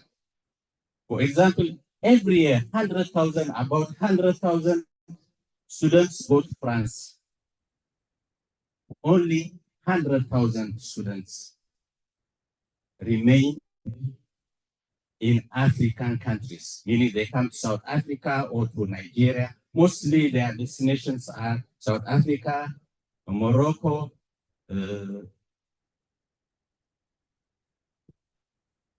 Nigeria, and the like. Okay, so now, why are the 400,000 leaving? Imagine Great Britain only gets around 41 billion euros every year. That is a knowledge economy. It is a business. It's part of their GDP. So why are we not attracting that resource? So when we talk about internationalization, it is not only, it doesn't mean that we are benefiting the students. We are also benefiting, in addition to the cross-cultural exchange. I also agree with the support systems, because as an international student at KZN, I really appreciate when I was there. They taught me language. There were lessons about computers, ICDL, international computers driving lessons. They took us to Durban. So there were so many things which made our life easier. So I attest to that. This support is very important. So most of the things were said by my colleagues. For the sake of time, I would like to highlight two things. One is we need to do away with the neoliberal aspect of treating education as a commodity. This market-driven education. I want the government, the society, to treat education as a necessity, like oxygen. Otherwise, our people will be marginalized. Only those with money will be getting the education. Let's stop treating education as a commodity. Let's treat education as human rights. The other one is we need also to focus as universities. We need to to develop an expertise so that we attract international students. What is the reason that they come to UniZul? What is our expertise? So we need to focus on those areas. Again, I thank you for giving me this opportunity. Thank you.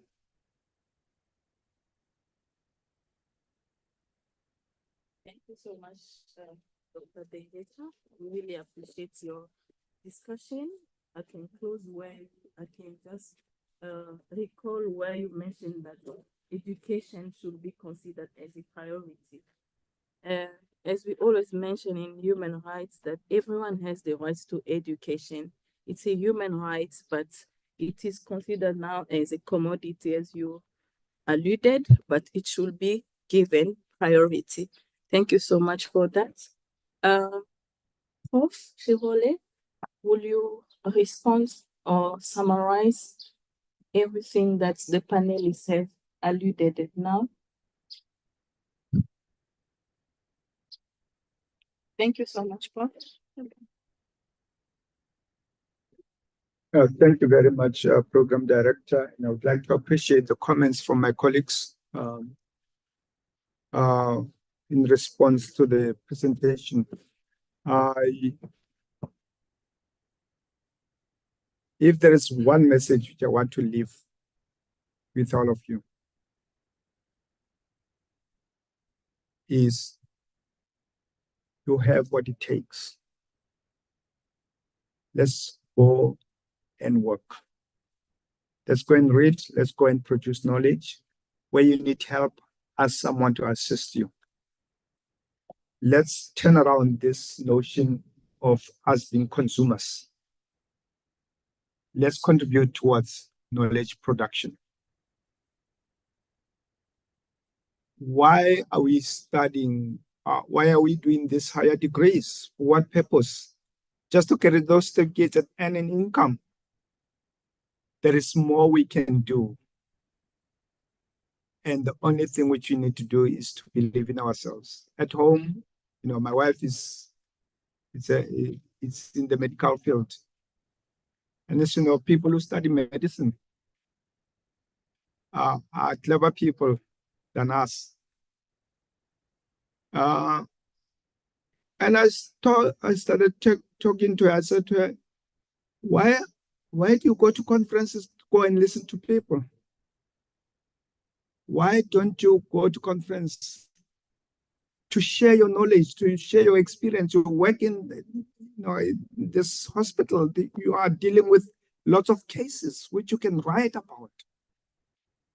And from that time, her mindset changed, that she does no longer go, if she's not going to present a paper, she's not going to a conference.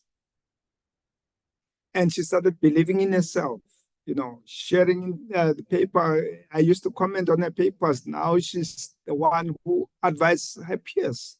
So let us work together. Let us share our expertise. Let us break the silos and make a contribution towards knowledge. My breakthrough as well in the international arena was in 20 in the early days of my being an academic, my dean, Professor Janssen, Jonathan Janssen, could not go to a conference in Europe.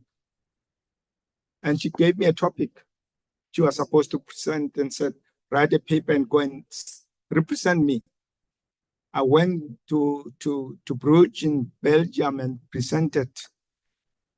That paper which I presented there ended up landing in the hands of Jane Knight, who read it and was surprised. Who is the South African who has written this? And at that time, it was the early days of my career.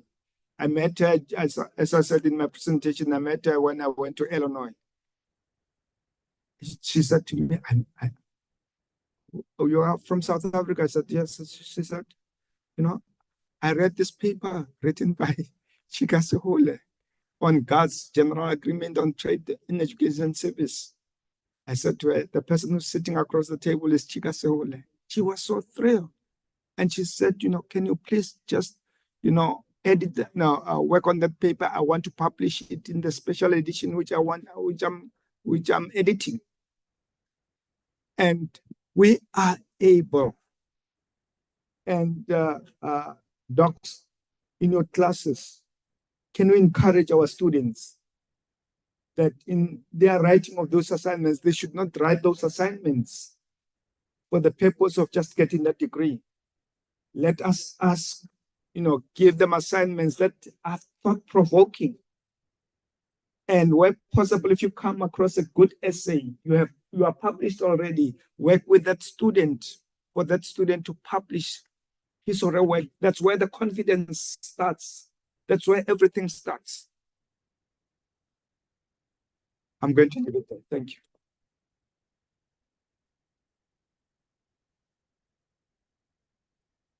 Ladies and gentlemen, I think we need to add one more round of applause. And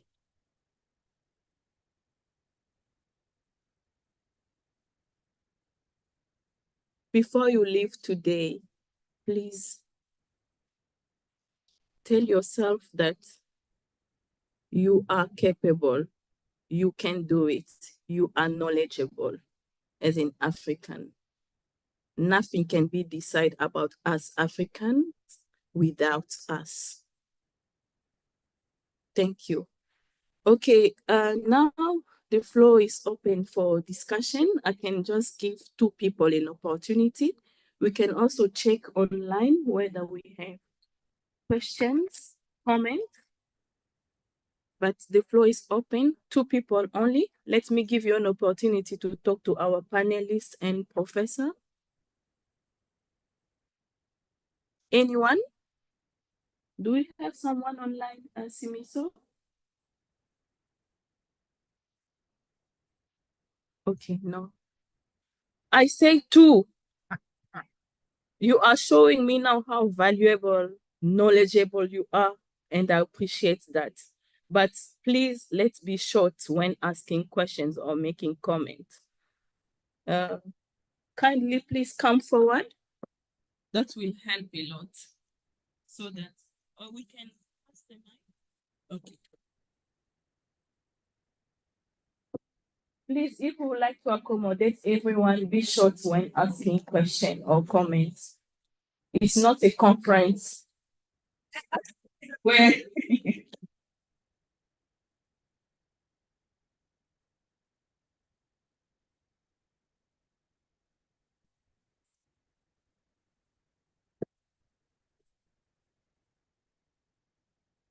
you can direct your question to all of them or to a specific presenter. It's okay.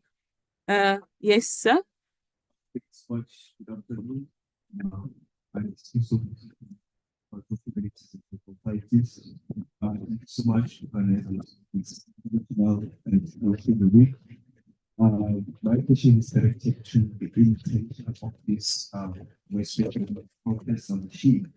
So my first question is how does for international companies ensure that the international inclusive and equitable for students or staff, particularly students that from the disadvantaged backgrounds? My question, the second question is one question only, please, to accommodate us others. for fairness sake. Thanks for it's one question. Dr. P. Zilek talked about the cultural life and the social experiences, and we embrace our indigenous knowledge now. So these days, people are talking about the open science, open source, open indigenous knowledge, and people have a recent interest in indigenous knowledge. So my question is, are there any funding that assists students or researchers who want to research on indigenous knowledge in the perspective of African or in the context of Africa? Because if I'm ET, equally imali kuphi assist those students who want to researches. Thank you so much. Please repeat your first question. Hope Mashia was out. She's here now. She can hear you. How does the Resolve Zululand or international office ensure that the international internationalization efforts are inclusive and equitable for staff and students, particularly students from disadvantaged background? Thanks. Thank you for the question. First of all, I must state that the international office is underpinned by the principles of inclusivity. If you look at our strategic plan, which is not yet there, but we are trying to make sure that we consult so that everyone is included in whatever we are doing as the international office. From the start, when we established the office, we made it a point that we go to faculties, we talk to academic staff. That is a way of including them because we wanted them to own the office and also to have the contribution towards the establishment of the office. And we make it a point that we always share information whenever we have opportunities that are open. You may have not been part of those opportunities because, if you speak of the activities like the mobility programs, you know that those activities require a lot of money in order to happen. So the DHET is not yet funding those, but they are funded in a small scale, focusing on some particular activities. But we have new programs that we have started to introduce. For example, our oil project, collaborative online international learning, so that students and staff benefit from the global participation or internationalization. So that is not limited to staff only, but students will be the players in the rolling out of that program. So we make it a point that when we develop any activities like the strategic plan, like the policies of the university, we consult, we go to faculties, and even we may not be able to involve all of you when we develop such things, but we make sure that we extend our invitation to the SRC, and they are here to meet with us and to contribute to the activities we are doing. So I said earlier on that our office is still new. We are still trying to add some portfolios into the office. But as we move on, you would feel that you are part of the journey. You are included. This is only a start. Of course, when you start, you don't start big, but you start small. So you are actually part of our plan, and we try as much as possible to make it a point that students are part of this journey of establishing the office as well as our academic staff. Thank you. Thank you so much, Dr. Marcia. Doc, you can come through. I hope that was the question. Thank you very much, Chairperson. I don't know, maybe you can check with Prof. I think there's a proposal of how to. Okay. Yeah. Yes, Prof. Okay. Perhaps we can open the floor again for more questions, and then ladies and gentlemen, can we please have more questions, and then the presenters will cover in answering. So who else had a question? Yes, sir. So two more. Okay. 3, ladies. Let us balance the gender. Ladies, please ask questions.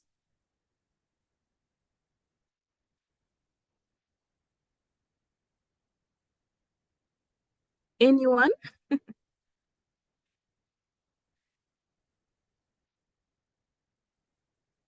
Okay, please go ahead. Where's the mic? Yes, go ahead, sir. Thank you. I will also appreciate if you introduce yourself and then you ask the question. Please be brief. Thank you. I'll be very good. I think sample one means to be just a patient that will be posted, but that was posted by you, Zeleni. When we are talking about what's kind of an Africa we want, they also posed a question that was posed by the Russian Revolution, which is Lenin, and they said, what do we do?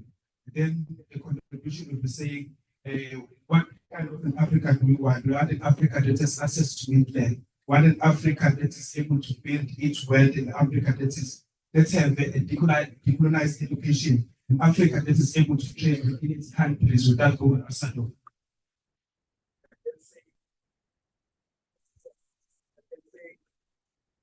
What kind of an Africa do we want? And the question was posed by Dr. Mzilelo saying, what we say what kind of an Africa do we want? What we do, does the education system that we have, does the education system that we have talks to the question that have been posed, what kind of an Africa do we want? Does the type of government system that is in South Africa and also African countries talks to challenges that are faced by African people, the government system on its own and the education system on its own? Does the universities provide enough information for us to go outside the West and be able to challenge the challenges of Africa as a whole? I think that would be my question to Dr. Mzoleni. Thank you. You promise to be brief, but I know when it comes to African issues by Africans themselves, it's always okay. Next.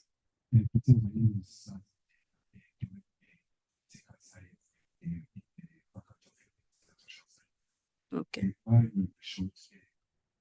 What I would say, if we were to speak about the Africa, we must be able to specify what kind of to say we wanted Africa to free from colonialism, we wanted United Africa. That will also assist us to be able to identify even the leadership we want for the Africa we want.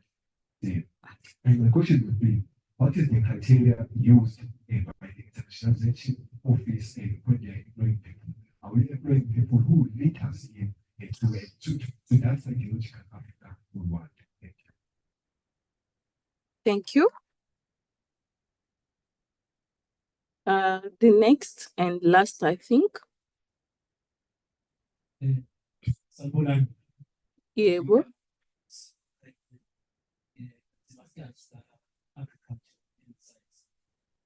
My question would be that pause the walk about speakers because I don't want to be possible. I'm saying how can we avoid the opportunity when we are in the struggle of decoloniality, because we've seen people in Africa more particular where we're fighting against a colonizer, but their aim was not to crush the system, but was to replace the colonizer with themselves. That's why we end up in post-colonial Africa. We had many dictators, and we have what's Kwame Nkrumah called neo-colonialism. When these people that we elected, these people that they were in the forefront of overthrowing white people, then they replaced themselves with the same system, with the same exploitation of black people in general. Because now, if you look at coloniality presents itself in different forms. It can be a prescriptive coloniality, which is not Kindly, please. changing. And also there is a performative coloniality where we will see that there is a change. You think that there is a change when there is. Please summarize the question. I'm summarizing.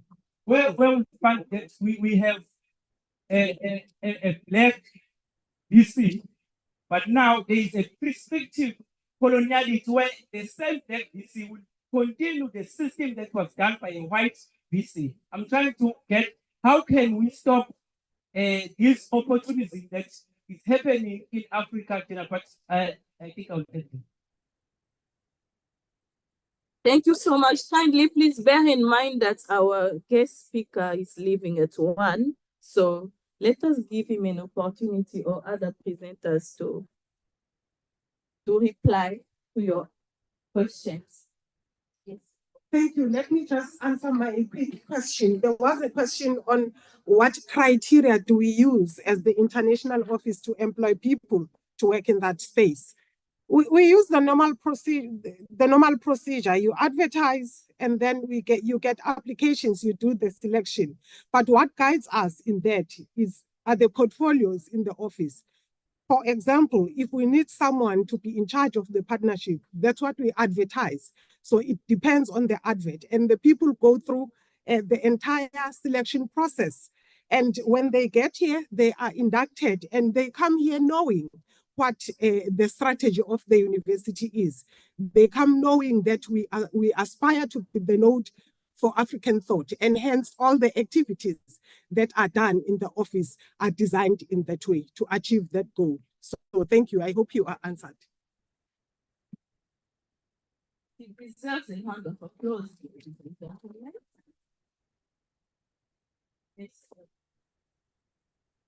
Yeah, let me just respond to the last speaker on, the question that was raised. As the point is, so long as these white masters or colonial masters are still controlling whatever the resources here in Africa, well, we will try together as African people. We want to change the system, but so long as we're not owning the land, one speakers just indicated that we really need the land. If we're not owning this land, then whatever we're discussing here would be a sheer waste of time.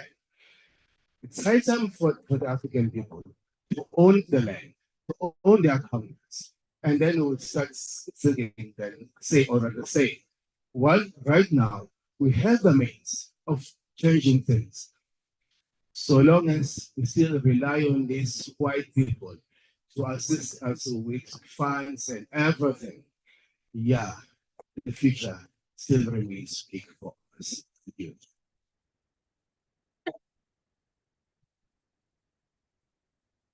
I think Dr. Buthelezi also deserves a round of applause.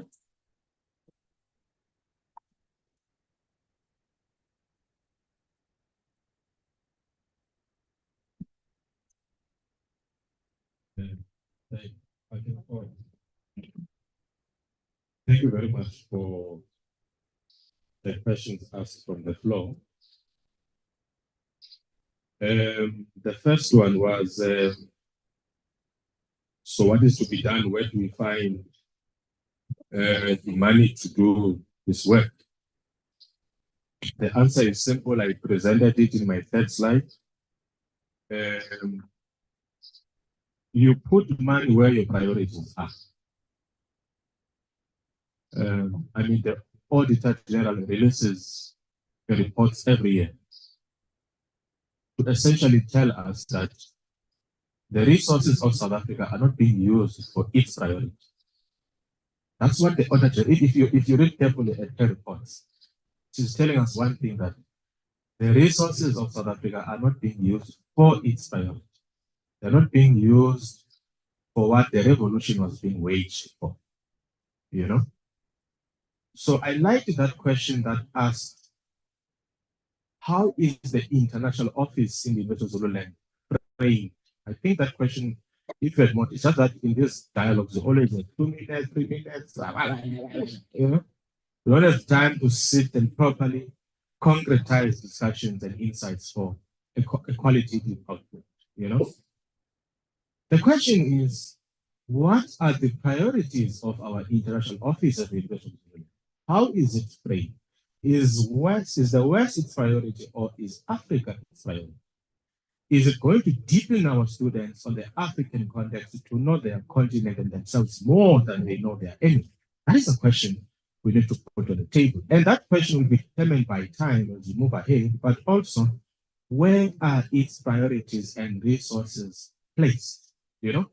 So in the Faculty of Humanities, we were struck as the sociology department on African philosophy, African thought, and African options of knowledge. And all now that we are busy trying to seek for are the thousands and the millions to fund our students to do this critical research across the continent. My dream is to supervise PhD and master students who will all spend 6 weeks, 6 months in Burkina Faso, in Algeria, doing field work with the people of that region.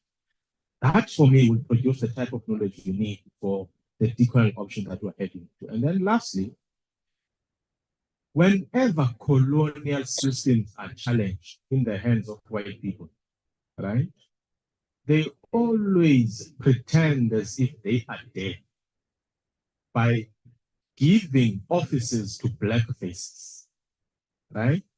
So South Africa is a clean example of what we're talking about. White faces in 1994 moved out of the state and they were replaced with black faces.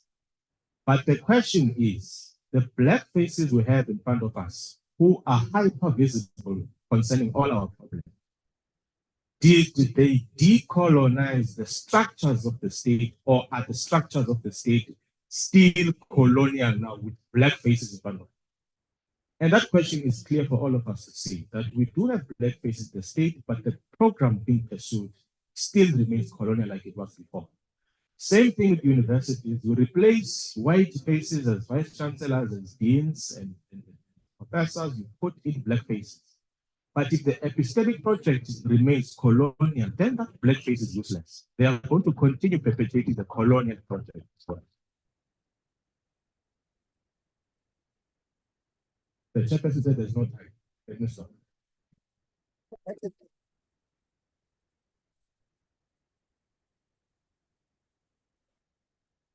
Ladies and gentlemen, you know that because we are not sticking to time, now we are considered as having an African time. This has to change.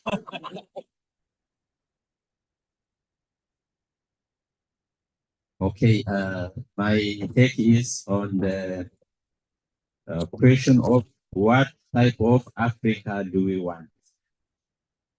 I think it is there in the Africa Agenda 2063 and in the Sustainable Development Goals, like zero hunger, equality, emancipation of women, sustainable development, all those things are there.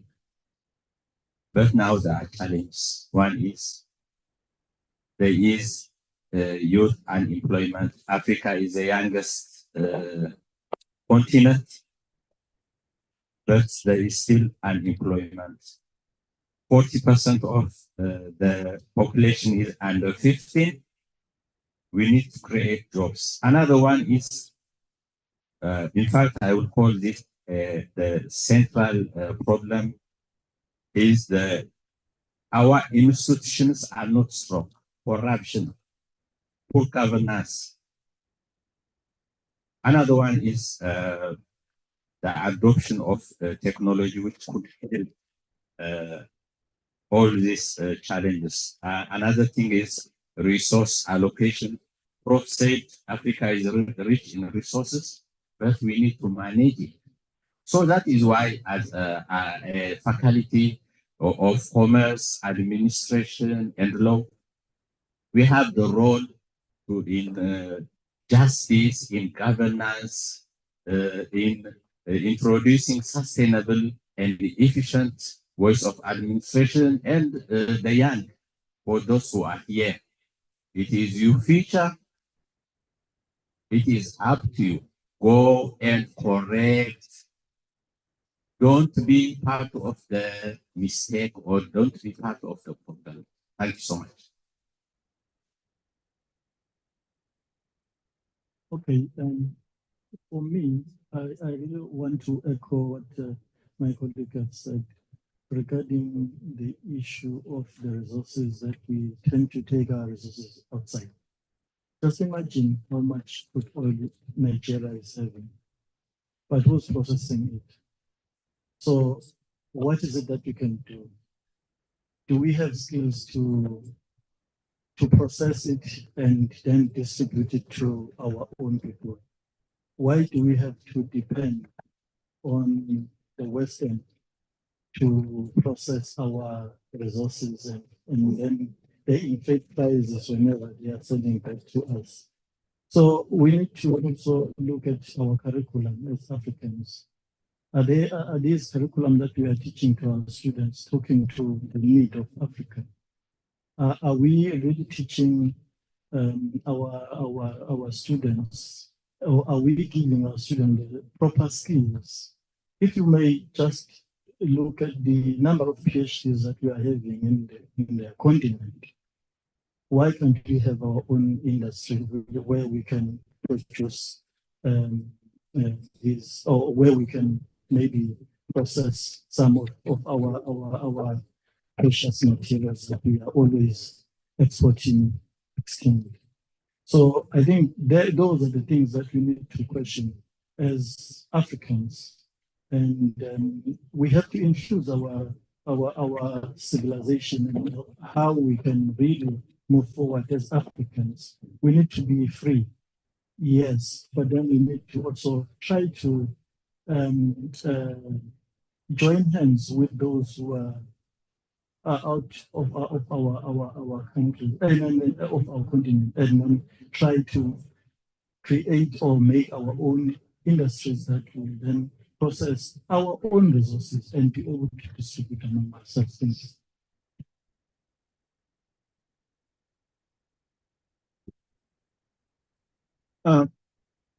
I want to conclude with this point. You know, the struggle for internationalization, where we need to take our rightful places as Africans. It's also the same as the struggle for transformation in higher education in this country.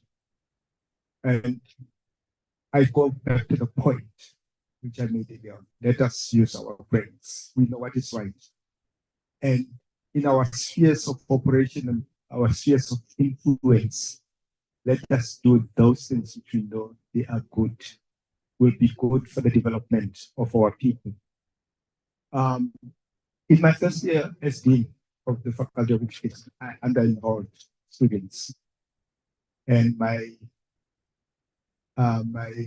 VC told me, Chika, make sure that you get students onto that campus. We've got a separate campus of the Faculty of Education. Make sure that you get students into that campus. Otherwise, I'll remove the Faculty of Education from there and I'll put the Africa faculty. We cannot have resources, our resources are underutilized. I took that as a challenge. I told her in the senior management meeting, I said to her, this year I know where to find students and make sure that I fill up that campus. And we partnered with the Department of Basic Education, which has got this district development program where they recruit unemployed young people who want to become teachers. We have already passed matric. And they want to become teachers. We partnered with them. We went into the communities every year for 6 years. We got young people from Mpumalanga and Limpopo. We admitted them. Now the problem is, we used to have community meetings where the DBE organized with districts to gather those young people who had passed matric well, and we were surprised. We used to get, students with APS score of 35, 36, 38, who have passed mathematics well and physical science well. And you ask them, why are you not in school? The answer is, no, we don't have resources. Now, with the Funza Lushaka bursary, the DPE gives them bursaries. If they meet our admission criteria, we give them bursaries. Don't think that by identifying them, you have solved the problem. No, you have not solved the problem. Number one, University of Pretoria uses the online application system. So those students, those kids don't have access to technology to be able to apply. They need 300 rand application fee. They don't have that money. What did we do? We took manual forms. When we went on recruitment drive, once they meet the Funza Lushaka bursary criteria and they meet our admission criteria, we give them manual forms. They completed those, and I will take those forms back to the faculty as the administrators to upload the information of those students on the system. Don't think that having admitted them, you have solved the problem. They don't have money to travel from Mpumalanga to Pretoria. How then you facilitate it? We use to, e-wallet them, transport money from Nelspruit, from Botshabelo district, from Polokwane, from Thohoyandou to come to Pretoria. Don't think when they get to Pretoria, you have solved the problem. They don't know where the university is. When they arrive in Pretoria, we Uber them from there to the campus. When they get to campus, don't think that the problem is solved. They need accommodation. Because we know that there is promissory note from the department that they will get bursary. They have a bursary. We would make sure that when they arrive, there is accommodation for them. We would also negotiate with private accommodation providers to accommodate these kids. NSFAS and Funza Lushaka, they don't pay in January or February. They pay late. So we would make those kind of arrangements. Don't think that in getting them into those accommodation sites, you have solved the problem. They don't have money. They don't have food. They don't have toiletries. What we do, we raise money from the private sector. We feed those kids before they get their bursary. But some of them throughout the year, they need to be fed. Yes, when I was yesterday, when I left, every 2 weeks, we've got a food bank where we supply our students in education with food. We are doing that simply because we understand the background, the context, where the students come from. But also we understand that granting access is not enough. After granting access, support the students to make sure that they succeed. The result of that has been that by last year, we were the largest faculty faculty in the university out of 9 faculties at the University of Victoria. Through those innovative measures. Secondly, we managed to change the demographics of the Faculty of Education from 52%, 54% Black students in 2017.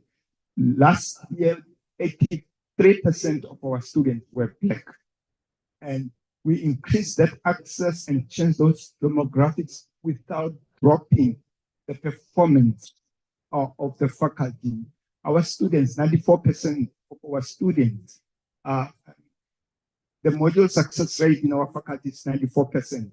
68% of our students complete their degree in the minimum time. So we have increased access and massified the faculty without dropping standards. These things are possible. They just need partnership and knowing exactly what it is to be done in order to achieve your own goals. So I'm also challenging to those of us who are in management. Let us not forget where we come from. Let's understand, let's appreciate our people are thinking and use our positions of authority and positions of power to advance the cause of our people. Thank you. Say a little bit of something of appreciation today. You can come forward.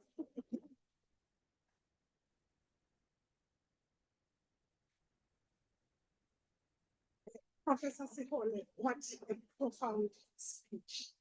As the University of Zululand, we want to thank you for sharing with us your knowledge and expertise and certification. You have left us with a lot to ponder on as we navigate African perspective in achieving the Africa we want. So with this small token, we want to say thank you very much. I know you speak, but it's small. So thank you very much.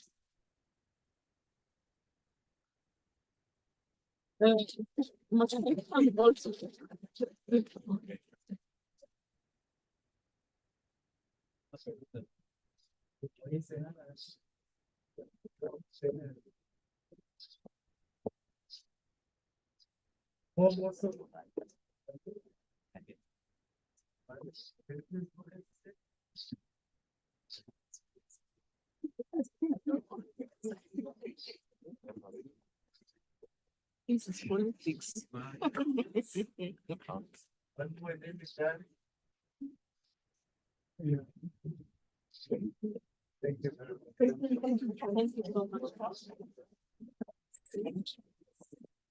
Okay, we almost there. We're gonna dance again before lunch, but we still have one presentation with Dr. Fish. He will share his experience with us, and then we are done. Let us give him a round of applause.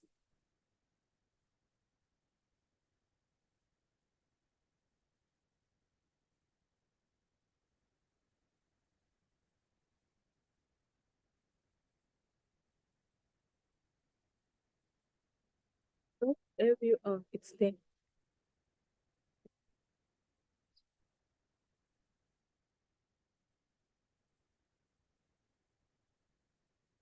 Thank you.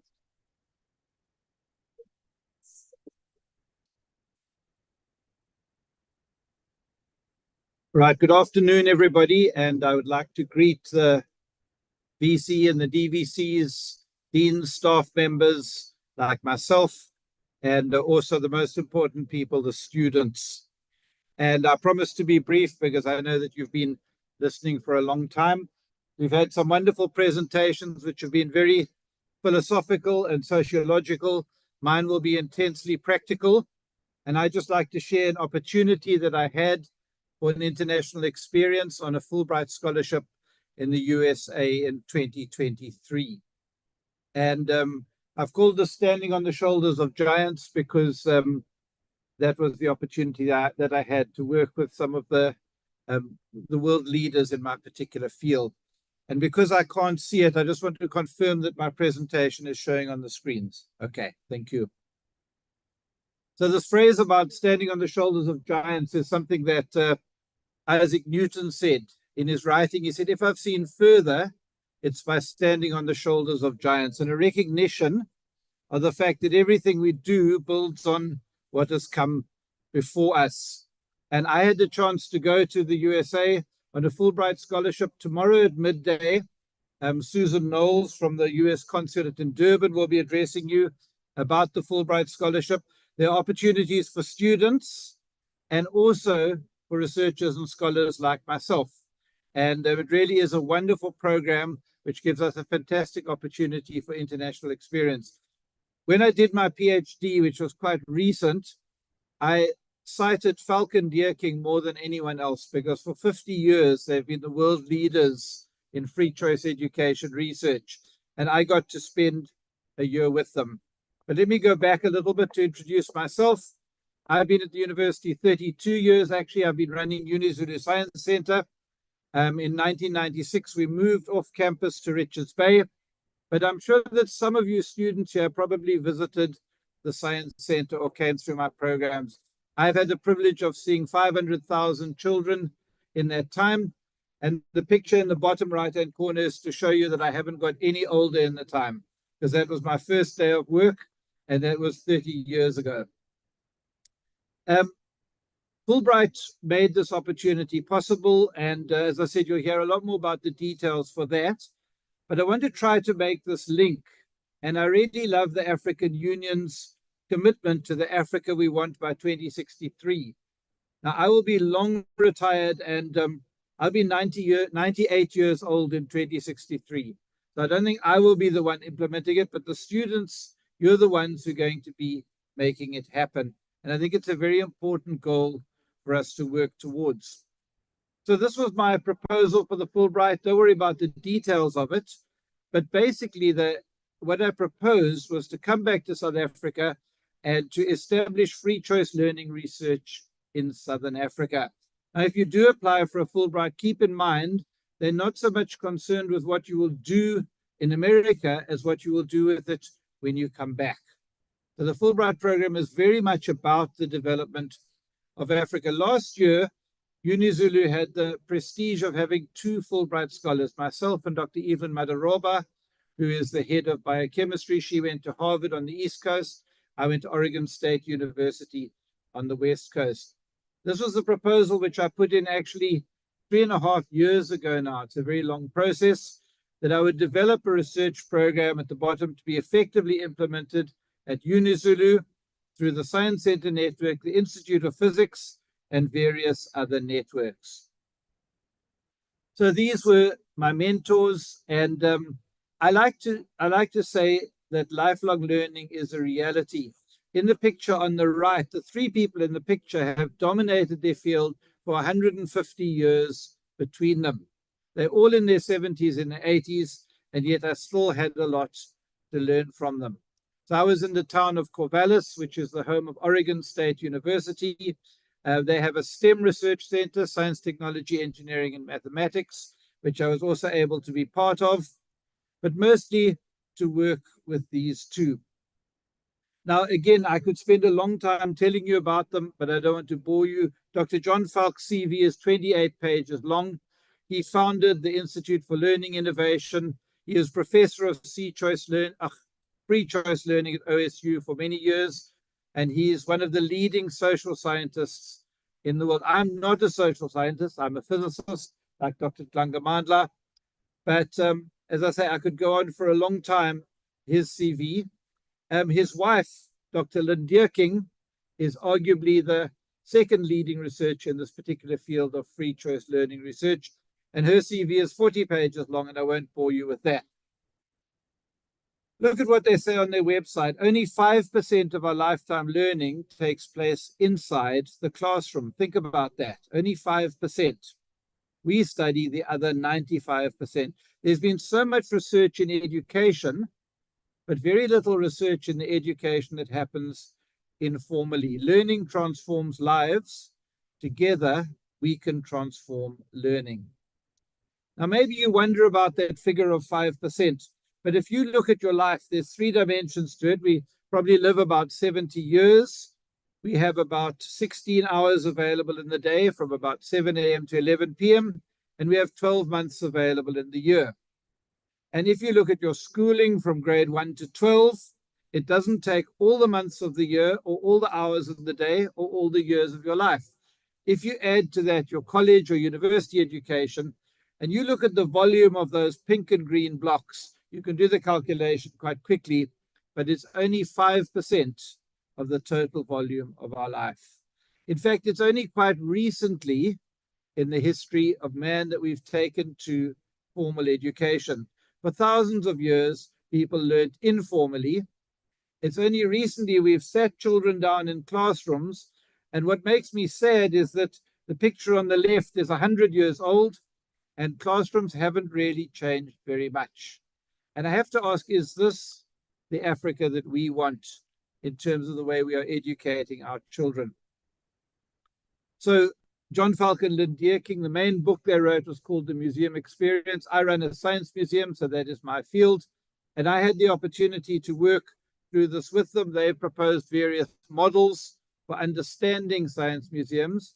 And again, what's so important is I've been adding an African context to that model. South Africa has 31 different science centers and science museums of different sizes and shapes, and to add our context to that and to the various models which they had put forward. I had the chance to take part in 2 conferences. And again, it was a truly international experience. And in that particular picture are delegates from Ethiopia, from the UK, myself from Poland, from America, and from Israel. And I presented a poster called 700 Million Reasons, because that's the number of children in Africa. Global action to fast-track science-centered development in Africa. And I presented 5 projects where international organizations are partnering with emerging science centers in Africa, including obviously here at UniZulu and in Ethiopia, in Tanzania, in Kenya, and also in Zimbabwe. And I think that's the power of internationalization, to actually bring together partners to develop science in Africa. I was also able to establish a formal agreement between Oregon State University and between the University of Zululand. And this is where I was. Oregon is on the west coast of America, and there's a small town called Corvallis. It's a university town, and basically the population is much bigger when the university is there. That's what the town looks like. This is the cottage that I stayed in summer and in winter. And this was quite an experience. I'm a product of Zululand. I'm used to heat, and it was very cold at times. And this is the hotel that the cottage was attached to. And I was interested to learn that Linus Pauling, who won 2 Nobel Prizes in chemistry and also in peace, had also stayed in the same location. Fulbright has something called the OLF, the Outreach Lecturing Fund. And using that, I was sent to Puerto Rico, which is an island in the Caribbean to the southeast of Florida. And I had a chance to lecture students there. What is very interesting is that like we have here with many different languages, language is quite an issue there, particularly obviously Spanish and English. I got to visit the Arecibo Observatory. It's a huge radio observatory, but actually the visit made me very sad because this was a huge dish in a crater, and you can see it's in a severe state of disrepair and actually collapsed in 2021 and will probably never be rebuilt. And was an example of how we need to really maintain our scientific resources. South Africa is busy building the largest radio telescope in the world, the Square Kilometre Array in Carnarvon in the Northern Cape. We also have the largest optical telescope, SALT, in the Southern Hemisphere. And South Africa so far is doing a very good job of preserving those. Second Outreach Lecturing Fund took me to High Point University in Greensboro in North Carolina. And again, I had many opportunities to share about South Africa and about our experience here. Also got the chance to visit some wonderful museums. Our UniZulu Science Center is very modest. This is the Pero Museum in Dallas, and absolutely wonderful displays. I also got a chance to go to Houston, to Space Center there, and see mission control, to visit the Evergreen Aviation Museum with some of the largest aircraft in the world, and the Science Center at Cornell University in Ithaca in New York, and the Boston Science Museum, which has been going almost 200 years. Now, although UniZulu Science Center doesn't pretend to be anything like this, there are collaborations and things we can learn from them, which are extremely valuable. So I called this Standing on the Shoulders of Giants. My colleague, Dr. John Falk, was kind enough to comment on Facebook that it looks and feels more like shoulder to shoulder than standing on shoulders. And I was treated with great respect and able to contribute to the academic process there as well. Now, as well as the African Union proclaiming the Africa we want for 2063, I'm not sure if you're aware that 2024 has been proclaimed by the AU as the Year of Education. Educate an African fit for the 21st century, building resilient education systems for increased access to inclusive, lifelong quality and relevant learning in Africa. And so many of our speakers up to now have commented on just how important education is in building the Africa that we want. And of course, our most famous South African, Nelson Mandela, famously said, education is the most powerful weapon which you can use to change the world. And I love the fact that the AU has pronounced 2024 the Year of Education. And we at UniZulu Science Center are using this as a rallying point to focus on the education that we are trying to promote. So if you look at the map in the background, this is the distribution of scientific research, and you can see it's overwhelmingly in American and European cities. And I have to ask, is this the Africa we want? And I say absolutely not, because there's important knowledge and research which should be coming out of Africa. I did my PhD at the age of 53. So students, you're never too old to study further. And I did it looking at student understanding of sound. And when I did my literature review and looked for papers on sound, this is where they were. They were all in the Northern Hemisphere. Nothing had been published on research and science education in this area in Africa. And of course, Africa has 700 million children who are going through education. In fact, the journal Public Understanding of Science had a special issue called Voices from Other Lands, where they said they specifically want to hear the unheard voices and invited researchers from Latin America, Africa, and Asia. Now, I'm proud to say that my PhD was submitted and published in that edition. And also, some of you may know about CERN, which is the large nuclear accelerator in Switzerland. They have recently opened a visitor center there. And 2 years ago, I had some meetings with CERN. And I'm proud to say that they are using my PhD as a theological framework for developing their visitor center there.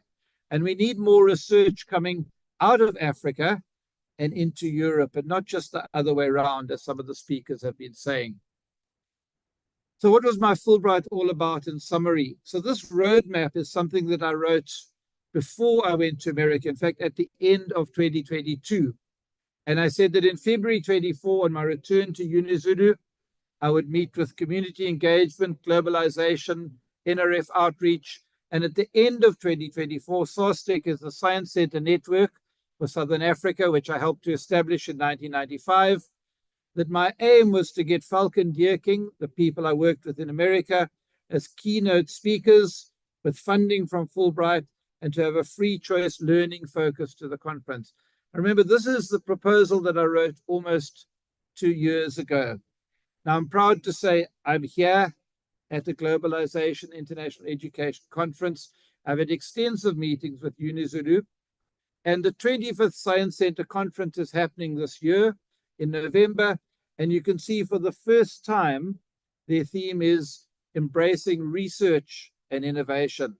And because of what I brought back from the Fulbright, the theme of research is going to be happening here in Southern Africa for the very first time. And I believe this is the Africa that we want, where we are producing the research outcomes that can feed into the rest of the world. The other thing is these two international speakers, John Falcon and Deerking, will be coming to the conference. I've succeeded in getting Fulbright funding to bring them out, and I'll also be bringing them here to UniZulu to give various talks and seminars. So I'd like to echo the words of Nelson Mandela. Education is indeed the most powerful weapon which you can use to change the world. 2024 has been declared by the African Union as the Year of Education, to educate an African fit for the 21st century. This is why the University of Zululand is the only university in South Africa that gives this level of support to our Science Center. Our Science Center actually turns 38 this year, but 8 years ago, this was a supplement put in the Zululand Observer by the management of our university, proud of our worthy 30-year investment. And as I say, I've been with the Science Center 32 years out of 38. I've seen 500,000 children and would like to believe that I've brought back from the Fulbright research initiatives which are going to create the Africa we want. One of the people I aspire to in the physics world is Richard Feynman, Nobel Prize winner, who said, I'd rather have questions that can't be answered than answers that can't be questioned. But even so, I would be happy to try to answer your questions. Thank you very much for listening. Thank you so much, Dr. Fish. We appreciate your presentation. Few points that I note here that we need to stand on the shoulder of the giant. Learning transform lives. Together we can transform learning. 2024, according to the African agenda. It's a year of education. And according to the African Union agenda, this is the slogan that we are always saying, that the Africa we want. Okay, ladies and gentlemen, I would like to emphasize that there are a lot of opportunities out there, such as the Fulbright scholarship, where one can go to the United States and study. So we should dig deeper to find out what are the available opportunities for us to go abroad and become international. Do you have any question or concern? Okay, I know we have a contribution to bring to the table of greatness, yes, but we learn and then we contribute to the table of greatness. Okay. Can we please give Dr. Fish a round of applause for his presentation? All right. Thank you, my audience. I really appreciate you, ladies and gentlemen. I think we are closing now. We'll call Dr. Kosi for the vote of thanks, and thereafter, the choir will perform, and then please, all the students should remain seated. The staff members, you will come with me somewhere. We will enjoy. Thank you.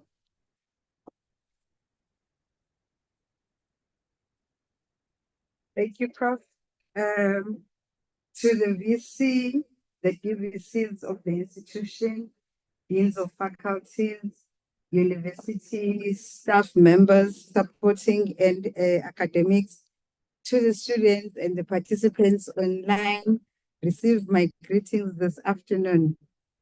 My task is, it seems very simple, but it's not. It's just to give a vote of thanks to a number of people. First and foremost, I would like to give thanks to Prof. Matadi for directing this program, and now we are at the end of it. Thank you so much, Prof. Secondly, I would like to extend our appreciation to Dr. Motilal for a warm word of welcome, as well as opening this event for us. Extend our gratitude to Prof. Mashia for setting the scene for the day to us at the beginning of the event, as well as giving the presentation just a few minutes ago.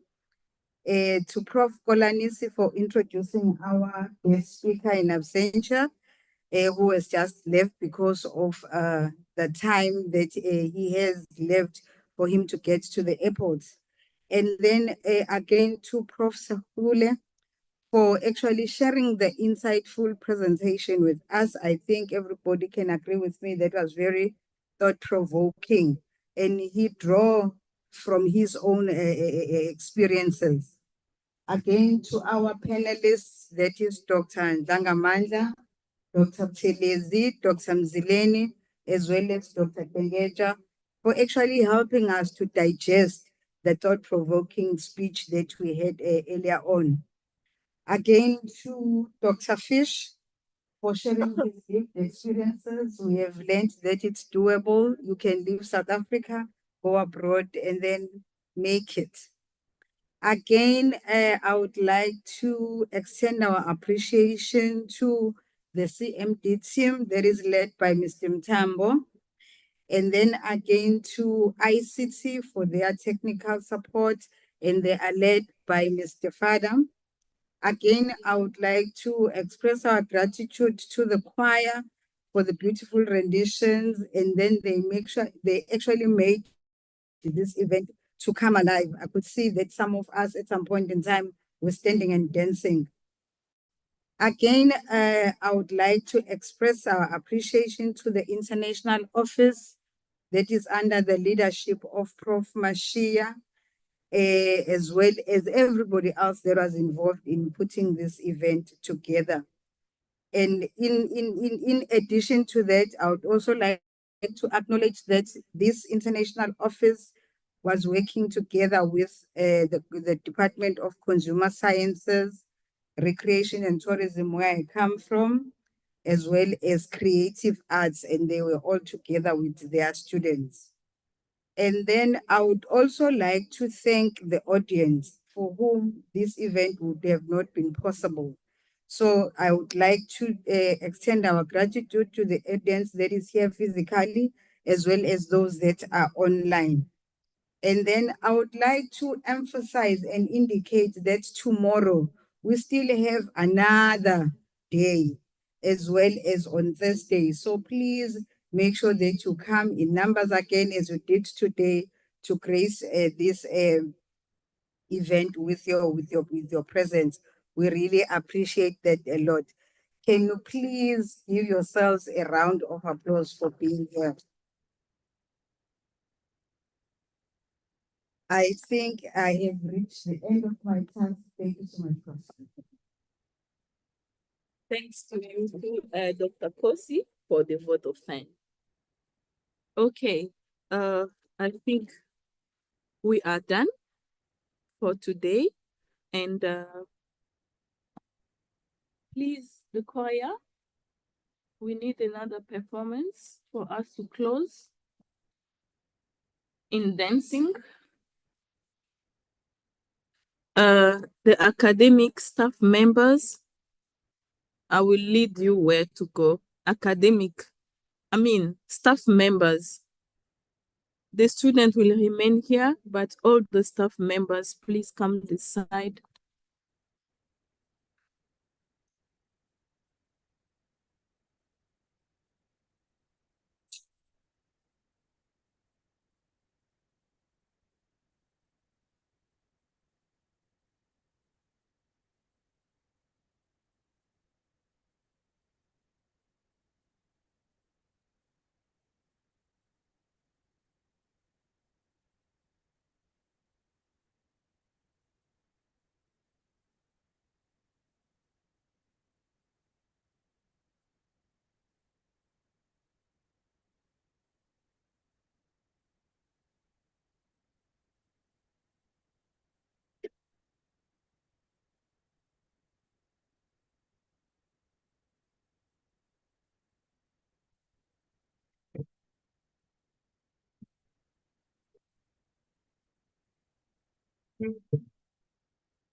Oh, you want to think? I know.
Guys, it's a wrap. It's a wrap. Yeah, it's a wrap.